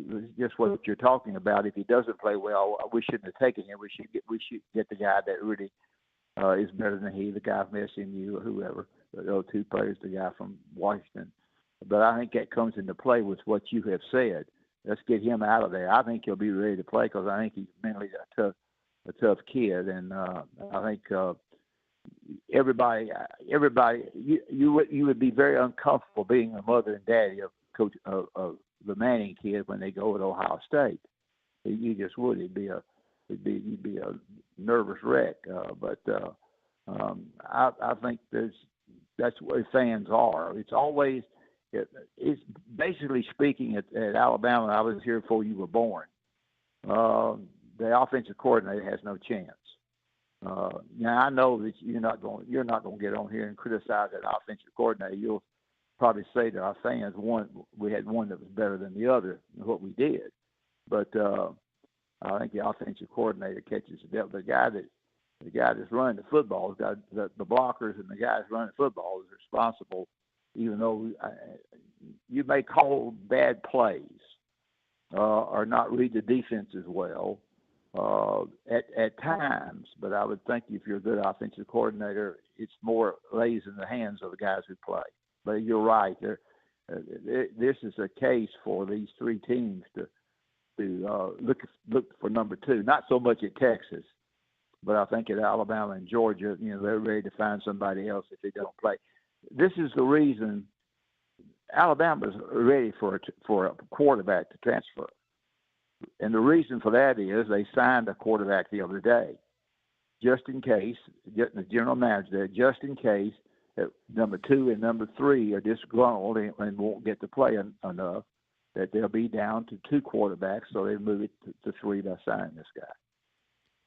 Well, you always have to have your bases covered. It's not super uncommon to add depth at this point. It's actually quite normal to have as many as you can at whatever position you might have some thin numbers at. Coach, when you look at the challenges of playing with a young player, and look, basketball is a little different. I feel like because you play AAU and you're basically playing college basketball amongst your peers, you're playing at guys of equal talent levels. In football, it's different. It's really, really hard to simulate the intensity of a college game while playing in high school. It's very, very hard to do that. But in basketball, it's a little bit more normal, is it not? Yeah, and the reason that you can't really tell is the injury factor. When you want to see that a guy is good in basketball, you get your fannies out there and you go and we're very good defensive teams. You get them to play the way you want them to play, and you work them hard. In football, it's a little bit different. You can go out with your practice starts, and your players with great ability, they'll throw a long pass to the guy, he'll catch it, and those kinds of things, and you feel good about it because he's athletic. But like you say, when you get ready to try to go up the ladder, you're afraid in football because you're afraid to go get the guy hurt, and that the injury factor lies in what you've talked about. If you're in football, you're just worried about getting the guy injured, not being able to play, and not being able to move on up. Basketball, it's not that way. Well, in basketball, though, if you're bringing on a young player and maybe game 1, let's say November 25th, and you've played one game, and maybe he gets 10 to 12 minutes, how do you bring him along so that by game 30, he's capable of handling 28 29, 30 minutes. How do you bring them along like that? Well, if you're, a lot of times I was so defensive minded when I got my guys in there. Every one of my guys hated playing for me defensively until they left. Hollywood Robinson just texted me the other day. He's got a little baby, and he was holding him in his arm. Hollywood Robinson, before you weren't around. From Mississippi, a great player for us. He wouldn't guard the refrigerator. He couldn't guard anybody. And I jumped his fanny and stayed on him all the time, and he stayed mad all the time. And when it was over, he said it was the best thing that ever happened to him. I said, well, you got that little baby in your arms. Be darn sure he plays better defense than you do. That was what I texted him to. So I think it's important that you have offensive coaches and you have defensive coaches. The offensive coach at Alabama now, defensive coaches. I think Coach Saban, you could say, was up on both sides of the football, probably more so than anybody. And Steve Spurrier, he's on the offensive side of the football. He would run Steve Spurrier the whole time he played. I don't know why I'm jumping off on this. Threw 2 long passes on the third down. He ran the draw and ran it for a touchdown. They thought he was going to throw again, and I don't know anything about football, but that's what he did. So you just have to work them and emphasize to them, especially the head coach, if you're trying to get better offensively and you're more offensive minded. I think the guy at Alabama is. I don't know, Auburn, he gets credit for beating Coach twice, and I think he's a good football coach. You got to the 2 things that has to happen to you. You got to have players, and you got to be darn sure that your schedule is the way you want it. If you can handle your own schedule, then that's what you do. As far as playing, I'm going off of LSU at Clemson, Ohio State, and those games. I don't want to play an opener where I might get beat. I want to win my opening game. Now, people don't like that. People say you got to play the opening game. If your athletic directors are worried about fans, it's just like you said about the opening game. They'll come to see their team play and pay for it to see their team play, regardless of who they're playing in the opening game. And they may bitch after that's over and not come back, but they will come to see it play in the opening game. I'd play somebody I could beat the opening game. That's just me. Well, I think winning game 1 is a tone setter for sure, as we visit with Wimp Sanderson, like we do each and every Thursday. The year, Coach, media days has come and gone. We had media days within the SEC last week. We had the Big 12 media days 2 weeks ago.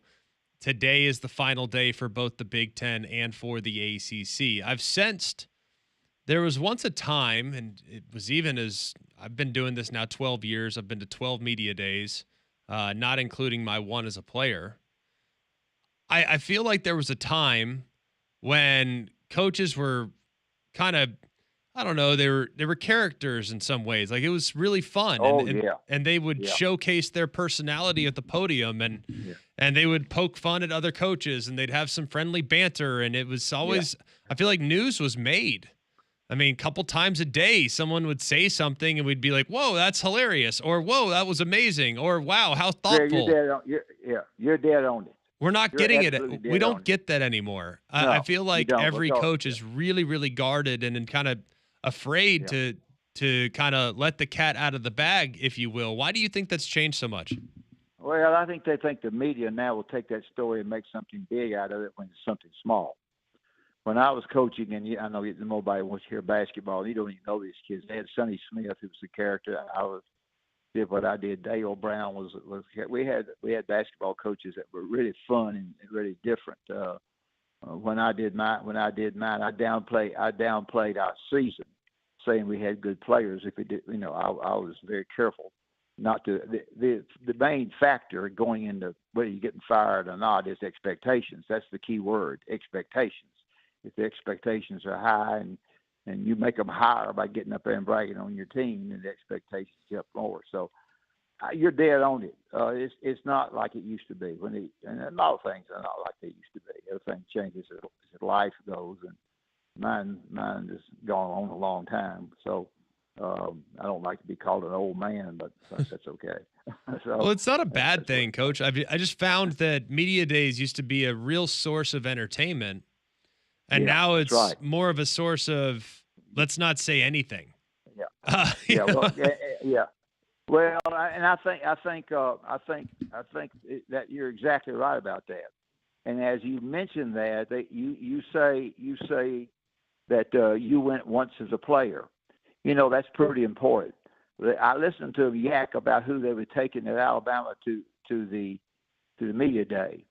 The guys that they took were guys up front that were going to help the offensive defensive team with a lot of character, were able to talk. The character came out in them. They were I'm going to say, I don't want, for lack of a better word, good guys. They were guys who represented the university in the right way. I think that was the right choice. Everybody wanted to take the quarterback. I don't think so. I think you stay with what you believe in, and I think you see those guys all the time. And so, to me, I'm bragging on you because Coach took you. I know you were a quarterback, and most of the time they take quarterbacks. I got it. But in this particular case, I don't really criticize Coach for doing that. No, I mean, I think that oftentimes when you can take a quarterback, you should. It's good for the program. I think the quarterback can speak to every position group. Just because you see as a quarterback every position group, oftentimes when you play a different position, you kind of have tunnel vision about beating the guy in front of you. And the guy in front of you, so if you play, let's just say left tackle, I can tell you everything you need to know about my offensive line group, and I can tell you everything you need to know about my defensive ends because I'm blocking those guys every single time. But you might not necessarily always get great assessment of what the receivers are doing, how they're progressing. You might not always get a great assessment of what the corners or the safeties are doing. It doesn't mean that they don't have great perspective. It's just a different perspective. That's why Cole and I get along so well. Like his perspective is very different than mine on the things that we value and the things we pay close attention to. But I think a quarterback's always helpful. Well, I think as you go to the quarterbacks, I have a radio show myself and listen to some of this crap. But I think the Simpson kid has always been looked at the South Florida game. The South Florida game, Alabama decided to look at different quarterbacks at that particular game. Almost got beat, but won the game. Nobody played well. Offensive line didn't block. All those kinds of things. I think this kid has a lot, and I'm not here to brag on Alabama particularly, but I think this kid has a lot of character to him because he stuck with it when he could have left. I don't know anything about the Georgia quarterback, and I think at Texas. I think the guys, even though he's a Manning and everybody talks about him and some are jealous of him, I think he probably comes very close to having his head on his shoulders. I think he knows what he's doing. I think he has a chance to be good. And his granddad was a friend of mine, a good friend of mine, and Archie, and he's was a good person. And I think it'd be very interesting. It's the first time I've ever seen 1, 2, and 3 picked in the SEC media day, because the media day people don't ever get them right to start with. But they came pretty close this time. You drop down to number 4, and you have a pretty darn good quarterback at LSU. But the first 3, you really can't, outside of Archie's name, you really don't know. You're all wiggling about Simpson. I don't know enough about the Georgia quarterback. You know more about it than I do. So I think it's a very interesting time. It certainly is. Coach, really appreciate your time, and you're always brought to us by your friends at Coke and Piggly Wiggly. Well, Coke and Piggly Wiggly have been good to me. In fact, I'm having lunch today with Standard and Siglio, who started Piggly Wiggly, and Coke is a great drink, and I go in Piggly Wiggly all the time and buy a lot of stuff where I am, and I appreciate very much them having me do this show. Appreciate you being on. We took a rest from Cole. I don't know where he is. We took a rest from him. Thank you. A well-deserved vacation for Cole Cubelic. I'm glad he's taking it. I hope that he is enjoying himself. But something tells me, knowing where he's at, he's going to come back more tired than when he left, as someone that has done a vacation that's very similar to that vacation at one point earlier in the spring. So here's hoping he's getting the rest he needs. Worse than bad, there's nothing worse than bad vacations. No, it's a great vacation. It's just it's an exhausting vacation with 3 kids. I know that vacation well. Yeah. I won't give away where he's at, but no, I can promise you he's not sitting there with his feet up in a lawn chair watching Old Dominion offensive line highlights. I can promise you that. That's right. Yeah. He might be, though. I'm sure he probably carves out a little time for some It's nightlife is cut out. Yeah, at night I would hope he put the iPad away, but there's no telling with him. Everybody vacations differently. But y'all got a good show, and I really enjoy being, for a basketball guy to be on here doing football season, it's probably not real good for the listeners. But anyway, well, it's not. The good news is, Coach, is it's not football season. There's literally nothing going on to the point yesterday I was watching Shark Week, and I haven't watched Shark Week in 15 years. So yeah, I understand. There's not a lot going on, but we're having some fun, and we appreciate your time this morning, and we look forward to having you on again next week. All right. Thanks. Good talk to you. All right. Good visit there with the coach, Wimp Sanderson. He joins us each and every week thanks to our friends at Coke and Piggly Wiggly. All right. When we come back, kind of want to ask this question. It's probably going to carry over to tomorrow. And I don't know exactly whether or not we'll be able to kind of hit every angle of it, but I'm interested in it. There's been a big story this week about Texas A&M and the sheer quantity of dollars distributed in their NIL fund. It's made headlines. It's ruffled feathers. People are bent out of shape about it. People are laughing at it. People are acting crazy about it. I'll explain exactly what it was here in just a moment. But before I do, I'll tell you about my friends at Bromberg's. It's an elevated experience every single time you walk in the door. They're the very best. I've been shopping there forever. And that's the only place I'd shop if I was in the market for some luxury jewelry. It's just the sales staff's so knowledgeable. The items that they have in store are so pretty. They have incredible one-of-a-kind natural diamonds. They have an incredible watch selection. They're authorized dealer of several high-level brands. And I just love every time I walk in the door. I don't even know what I want, but they can kind of point me in the right direction based on fashion trends and things that will last a lifetime. We hope that every single thing we buy from a jewelry standpoint lasts beyond our generation. We want it to be in our family for a long, long time. And I know the quality of the items that I buy from Bromberg's, they'll do just that. So go and check out Bromberg's. You can look online at some of the options they might have at brombergs.com, but I highly recommend going into their store, seeing it for yourself, and experience it for yourself by going and seeing them at Bromberg's in Mountain Brook Village and at the Summit. All right, when we come back, talk a little bit about this huge reaction that is coming from Texas A&M and how much they're spending in NIL. Next on Mac and Cube.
McElroy and Cubelic in the morning. 9:27, just a little over 30 minutes left here on a Thursday edition of Mac and Cube. Great visit there with Wimp Sanderson, kind of talking about what we talked about in hour number 2. Talk a little bit about, hey, where are things at right now with playing young players? What are the challenges of playing young players? As a coach, what did you do to help bring guys along? And why is there always a constant clamoring to get younger on the roster? I think, if anything, we should be going the other direction. We'd be trying to get older in as many ways possible. Tell you what is never going to feel old is the train system that you have installed in your house, because these things go forever, man. They are just absolute workhorses, because we know the Alabama heat and humidity can be brutal. Don't let it affect your home and family. You can keep them comfortable with an affordable train cooling system. They've been recognized as America's most trusted brand 11 consecutive years, and they're the official cooling partner here at Jox. Find a comfort specialist near you at train.com. This was kind of a big story a day or two ago. I don't know how many people saw it, engaged with it, but there was a number being floated out there about NIL and how much money NIL was doling out to their student athletes. Texas A&M, we know they got deep pockets. Should not come as a huge surprise. I'm from the state of Texas. I absolutely was completely unmoved by the number that floated out. Texas A&M athletes is according to the Bryan College Station Eagle.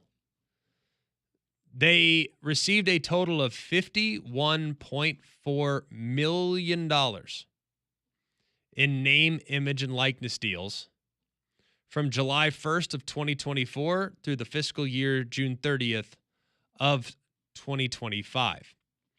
Now, a lot of people have kind of lost their minds about how much went to male sports athletes and how much went to female sports athletes. 49.2 of that 51.4 went to men's sports, which means 2.2 million was distributed amongst women's sports. Their NIL budget from 2023 to 2024, so mind you, it is one fiscal year prior, was $19.4 million. So it almost tripled. Almost tripled. Whew. I'm not a math major, but 51.4 divided by 19.4 is about 2.6x. Pretty significant when you take that into account. In 2023 and 2024, they paid out $528,000 to women's sports, which means the men's sports received a little under $19 million. A lot of people are kind of losing their minds about this, citing Title IX and how the men's sports got 96% of the overall NIL budget. None of those numbers really surprised me, because NIL doesn't fall into the scope of Title IX. There have been challenges to that. I don't know if that's ever going to get resolved, because it's fair market value, and now I don't know if they basically, in the House settlement, the judge said that 75% of the $20.5 million can go to football, another 15% to men's basketball, and the other 10% spread out amongst all the other sports. So it shouldn't be a huge surprise that the numbers were what they were. But the big picture question that I have here is not about how much they spent. It's not about the discrepancy between men's and women's sports. None of that stuff really moves the needle for me. For some, it does. Not my forte. What I'm amazed by is the willingness for people to make public the amount of money that they're spending. Because this is not a shot at A&M at all. A&M, I think, is a rock solid program. I think they have a real strong chance this year to have a really solid year. But last year was unspectacular. if you look at what they had last year. It was an 8-5 season, new coach. They finished 9th in the SEC. It was not great by any stretch. They did have some marquee moments. They beat LSU in prime time. That was a huge, huge game, a game that was watched by everybody. They went on the road to Florida. They gave Notre Dame all they wanted in week 1. Game got a little sideways in favor of Notre Dame there as the game went along. They did not play well against the Texas Longhorns. They did not play well against the Auburn Tigers. So it was kind of an unspectacular year. And now the number is out there about, and we don't know exactly how much went to the basketball program, how much went to the baseball program. I would imagine baseball with A&M probably got a decent chunk, and how much went to the football program. But here's my vantage point. If I were running an NIL collective, and I'm not, if I were running an athletic department budget, which I absolutely am not and am completely unqualified to do such a thing, I would not want anybody to know how much money we paid our players. I would want that to be as secret as possible. Why? Because the second that number gets out there, then all of a sudden, you're going to raise the antenna of agents and players that have one goal in mind. That's to go to the place that will pay them the most. For good reasons or bad reasons, there are guys out there that are just simply, they're not concerned about winning necessarily. There are some guys, I'm sure, that fall into that category. They just want to maximize their bag. Who can blame them? Isn't that what all of us want at the end of the day is, hey, make more money. This is great. It's going to make things a lot better. But they might not necessarily always be all in for the program. They might just kind of be doing it for themselves. Like, it would concern me because I don't want that money to be out there. I want you to authentically decide to come to my school, and then we will compensate you after the fact. You will get taken care of. You know you're going to get taken care of in success. You go out, play well. We go out, win games. You get taken care of. That's the way I would want to operate. Now, can you? Probably not. In today's day and age, you probably have to have those conversations long before you ever get to the point where you get a guy even close to biting at your offer and ultimately committing and signing with your program. You probably have to have all those things ironed out. I know you do. But I really wouldn't want the sheer quantity of my money that I'm spending on my roster to be out there. Because now it also adds a whole nother level of expectations. And it also provides fodder to schools that aren't paying as much and yet have better results on the field. Hey, there you can make a lot of money. Here you can do really well, but you're also going to win. What would you rather do? The real money's in the league. That, I think, is interesting. So I guess I'll ask the big picture question this way. If you're running an NIL collective, would you want publicly how much money you spend on your rosters? Would you want that number out there? 205-834-9450. You can also tweet into the show at Mac and Cube. I'm curious. I don't think there's a wrong answer here. I'm just curious. Which side would you be on? Would you want everybody to know that you got crazy deep pockets? Or would you want everybody to know, or would you want nobody to know that you have crazy deep pockets and then actually, you know what? Hey, you got here and won. Now you're getting taken care of. Which side of the coin would you be on? We'll answer that with your input next on Mac and Cube.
McElroy and Cubelic in the morning, 9:40, 20 minutes left here before we pass it over to three-man front. Appreciate all of you who have contributed to the show today via text and via the Twitter. Appreciate already Wimp Sanderson and Eric Mac Lain for joining us as well. Presented a question a moment ago about NIL and numbers being public and all this other stuff. I really don't know if there is a right answer. For those of you that missed it just a second ago, you can kind of check us out here. All right, so here's what happened. A&M paid $51.4 million to their student athletes last year in their NIL, which is great. That's an amazing number. I'm glad that the students that choose to attend A&M are being paid the way they're being paid. It's phenomenal. I just don't know if I were running the collective. I don't think I'd want that number out there. Like I think I'd want that number to be as private as humanly possible, because if you have that much money, that raises expectations. You raise expectations, you increase pressure. You increase pressure. Now guys are now scared to make a mistake. And I think it has a way of kind of compounding the level of intensity that you have to deal with. Because not only now are you going to hear about it, from your fans if you don't win, you're going to hear about it from other people when you don't win too. And let's hope they win. That'd be great. But last year, $51.4 million, and I don't know how much of that went to the football team, but the football team didn't have a great year. Baseball team was phenomenal. Basketball team had some great moments as well. Lost their coach. What's that? They lost their coach. They did. Yeah, he's at Maryland now. Yeah. But still, I just don't know if I'd want that number out there. I feel like I'd want that number to be as quiet as humanly possible. Like, hey, guess what? Like, you'll get taken care of here. We're not going to tell you how much, but you get taken care of here. You can come and you can win. And if you win, guess what? The likelihood of you getting drafted higher is going to increase. It's interesting because we're getting both sides of that in the Twitter feed. Of course, you can always tweet in at Mac and Cube. Gerard tweets in and says, "It depends for me. If I'm a small dog, then yes, put it out there like a UAB. If I'm one of the big schools like Bama, then no. It would help a small school to attract attention, and players that never thought about a school then maybe take a look." I think that's a great point. I think it's totally about where you're at, where your program's expectation levels are. And if they know you're open for business, then maybe more players would be willing to listen. Like if I were Memphis, for example, trying to make a splash, trying to get in the Big 12, I want everybody to know that we will spend. I want every player to know that if you come here, you can make just as much at our place as you can in the Power 5. Like I would be really adamant about making sure that information's out there. On the flip side of that, Kid Bama Kid tweets in, "Put the number out there because these players don't care about winning, just a payday. But if they pan out, you get a championship like Ohio State did last year." I think that I don't know if that's necessarily universal, though. Like, I appreciate his perspective. I think there's a lot more kids that care about winning than you realize. Now, is that the number one, by far and away, the biggest thing to a lot of these kids? I don't know the answer to that. I think that's a case-by-case basis. But there's no way that you can become a great athlete, a Division I athlete, an SEC caliber athlete, and not be competitive. Like, even if it's just a little bit. Don't get me wrong. Like, I had several teammates that, probably didn't reach their potential because of various reasons. But if you came to Bama, you were going to be pretty dang competitive. Like you wanted to win. You don't come to Alabama in 2008 because you didn't want to win. You came because you wanted to win. You believed that we could win. You wanted to be a part of something great. You wanted to be a part of building something that could ultimately, if everything aligned the way it aligned, could ultimately maybe bring home a national championship. Now, that's changed a bit. I think there are more factors in play. For example, back when we were getting recruited, it was like, all right, well, who had the best swag? I mean, it was about alternate jerseys and things like that was a factor in some guys' recruitment. Like they cared about that. Now, I for one, naturally, will revisit this again. Went to Alabama, did not care about alternate jerseys. Didn't matter to me. Didn't at all. But like that was a thing back in 2010. Hey, we got a great Nike deal. we're in Nike Elite Combat School. We get all this cool gear. Like, that was part of the recruitment. It was about the business school. Like, I went to Alabama because I wanted to major in business. Like, that mattered to me. I cared greatly about that. Is that as much of a factor today? Probably not. That's probably down the list quite a ways. It might still weigh in a little bit, but not as much of a factor because NIL is so front and center. But my biggest goal would be to attract the guys that have the number one goal in mind is to win. That's all I care about. Whatever it takes, I want to find the guys that want to win. And I feel like publicizing my NIL figure when it's as bloated as it was there in College Station, I don't know if that's always going to attract, I don't know this for sure, but I don't know if that's always going to attract the right guy. You might get the intention of guys that want the money and aren't as concerned with winning. I hope that's not the case. I'm sure Mike Elko and them have a great staff that does their due diligence, but I would want nobody to know what we're paying. And for you to want to come out of the goodness of your heart more so than for the big check. Let's go to Dave in Hoover. Dave, how are you? Yeah, Greg, I was just thinking, but now that you said it that way, I've changed my direction. But I was going to say, if I'm low on cash, no, you don't want it known. If I'm high on cash, yeah, maybe that's going to help you in recruiting. But like you just said, now that I think about it, what that's going to do is that's going to bring some kids in that they don't care about football. They're only there for one thing, and that's the money. And that is not the person you want. Well, I think it just puts a whole nother level of getting to know the kid, right? Like, you have to know the kid. Every single one of us. Like, we have to know the kid, and it puts an extra level of evaluation on your front office, if you will. Like, okay, look, we got endless amounts of money. Like, we can go get whoever we want from a money standpoint. Like, if it's purely about dollars and cents, we can go with anybody, but we got to get the right kid. And I don't think it's always very easy to do. And if you're now floating out there that you got $51 million, guess who's also going to be disgruntled? The guys that are on the roster that feel like they're underpaid. Hang on a second. We got how much money? Right. And I'm only making $62,000 and we're doling out $49 million to men's sports. Yeah. Like, that's another angle that I think would be a little concerning as well. Or the guys that you already have that now look, oh, wait, hang on. The war chest is that deep? Mm-hmm. What? You start pocket watching. Yeah, you start, of course. You start pocket watching. How can you not? And that's the first thing that popped in my head. I was like, well, if I was playing and I found out that we have this much money and I started looking at my checks and I asked my other receiver, like, hey, how much is yours? And it starts to, like, wait a minute, we have all this and this is all I got? Yeah, I can see how that can become like a very interesting conversation in the locker room. I think it might be more on the guys that are on the roster more so than recruiting. Because I think you can handle, all right, you can take who you want to take. Like, you can get to the bottom of that. Like, all right, this guy's coming here for what reason? All right, cool. He does want to win. Awesome. We'll take him. Mm-hmm. Right? All right, yeah, he's going to get a big check too, but he's also, we'll take him because he's got the right stuff. Talk to his coaches, talk to his high school coaches. Met with his family, met with his team. You can kind of get to the bottom of that, I think, most of the time. But I think the tougher thing is to keep everybody on the roster happy, because if you got a small piece of what is a massive pie, then now all of a sudden it's like, well, I'm going to go renegotiate. Yep. Like, hang on a second. I had 71 tackles last year. Like, I need a little more, coach. Like, let me get some of that.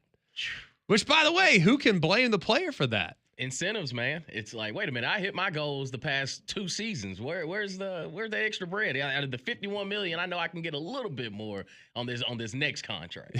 Yeah. I know I can. Right? It's wild, man. I've talked to buddies in the past, like, that have played in the NFL that have, like, their contracts publicized. Because I wish so badly everyone thought I was poor, because nobody would be asking me for anything.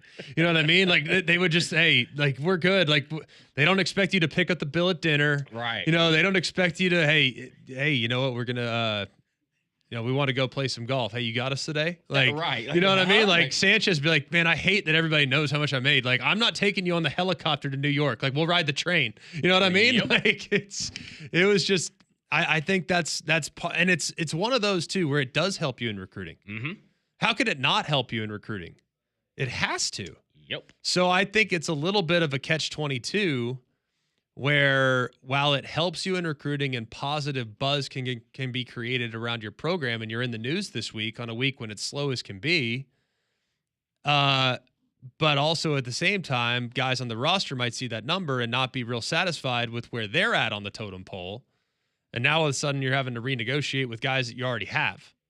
So I think it's kind of a fun ethical, you know me, like I like ethical discussions where there's not really a right answer or wrong answer. Right. It's purely a matter of perspective. Like I'm a thoughtful person. I like to think about different things. And I think this is one of those. And I'm glad that you guys see it the same way because it can go a lot of different directions. All right, we got one more break that we got to get in. We'll take it here. Before we do, I'll tell you about my friends at Shannara Flooring. They do an amazing job, and they have so much flooring in stock right now, 40,000 square feet of Core-Tech flooring in stock.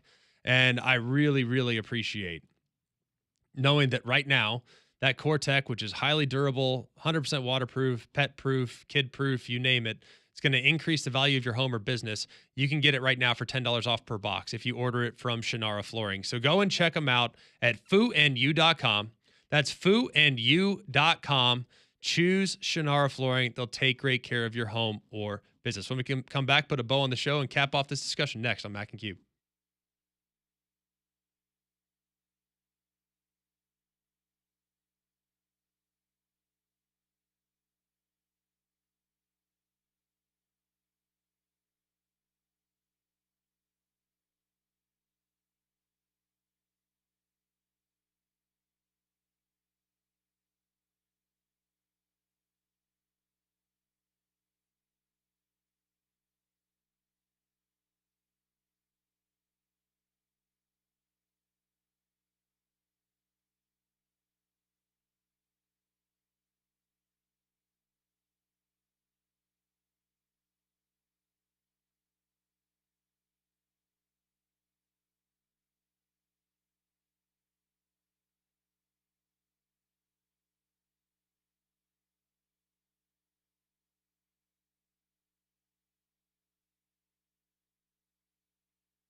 All right, fun show today.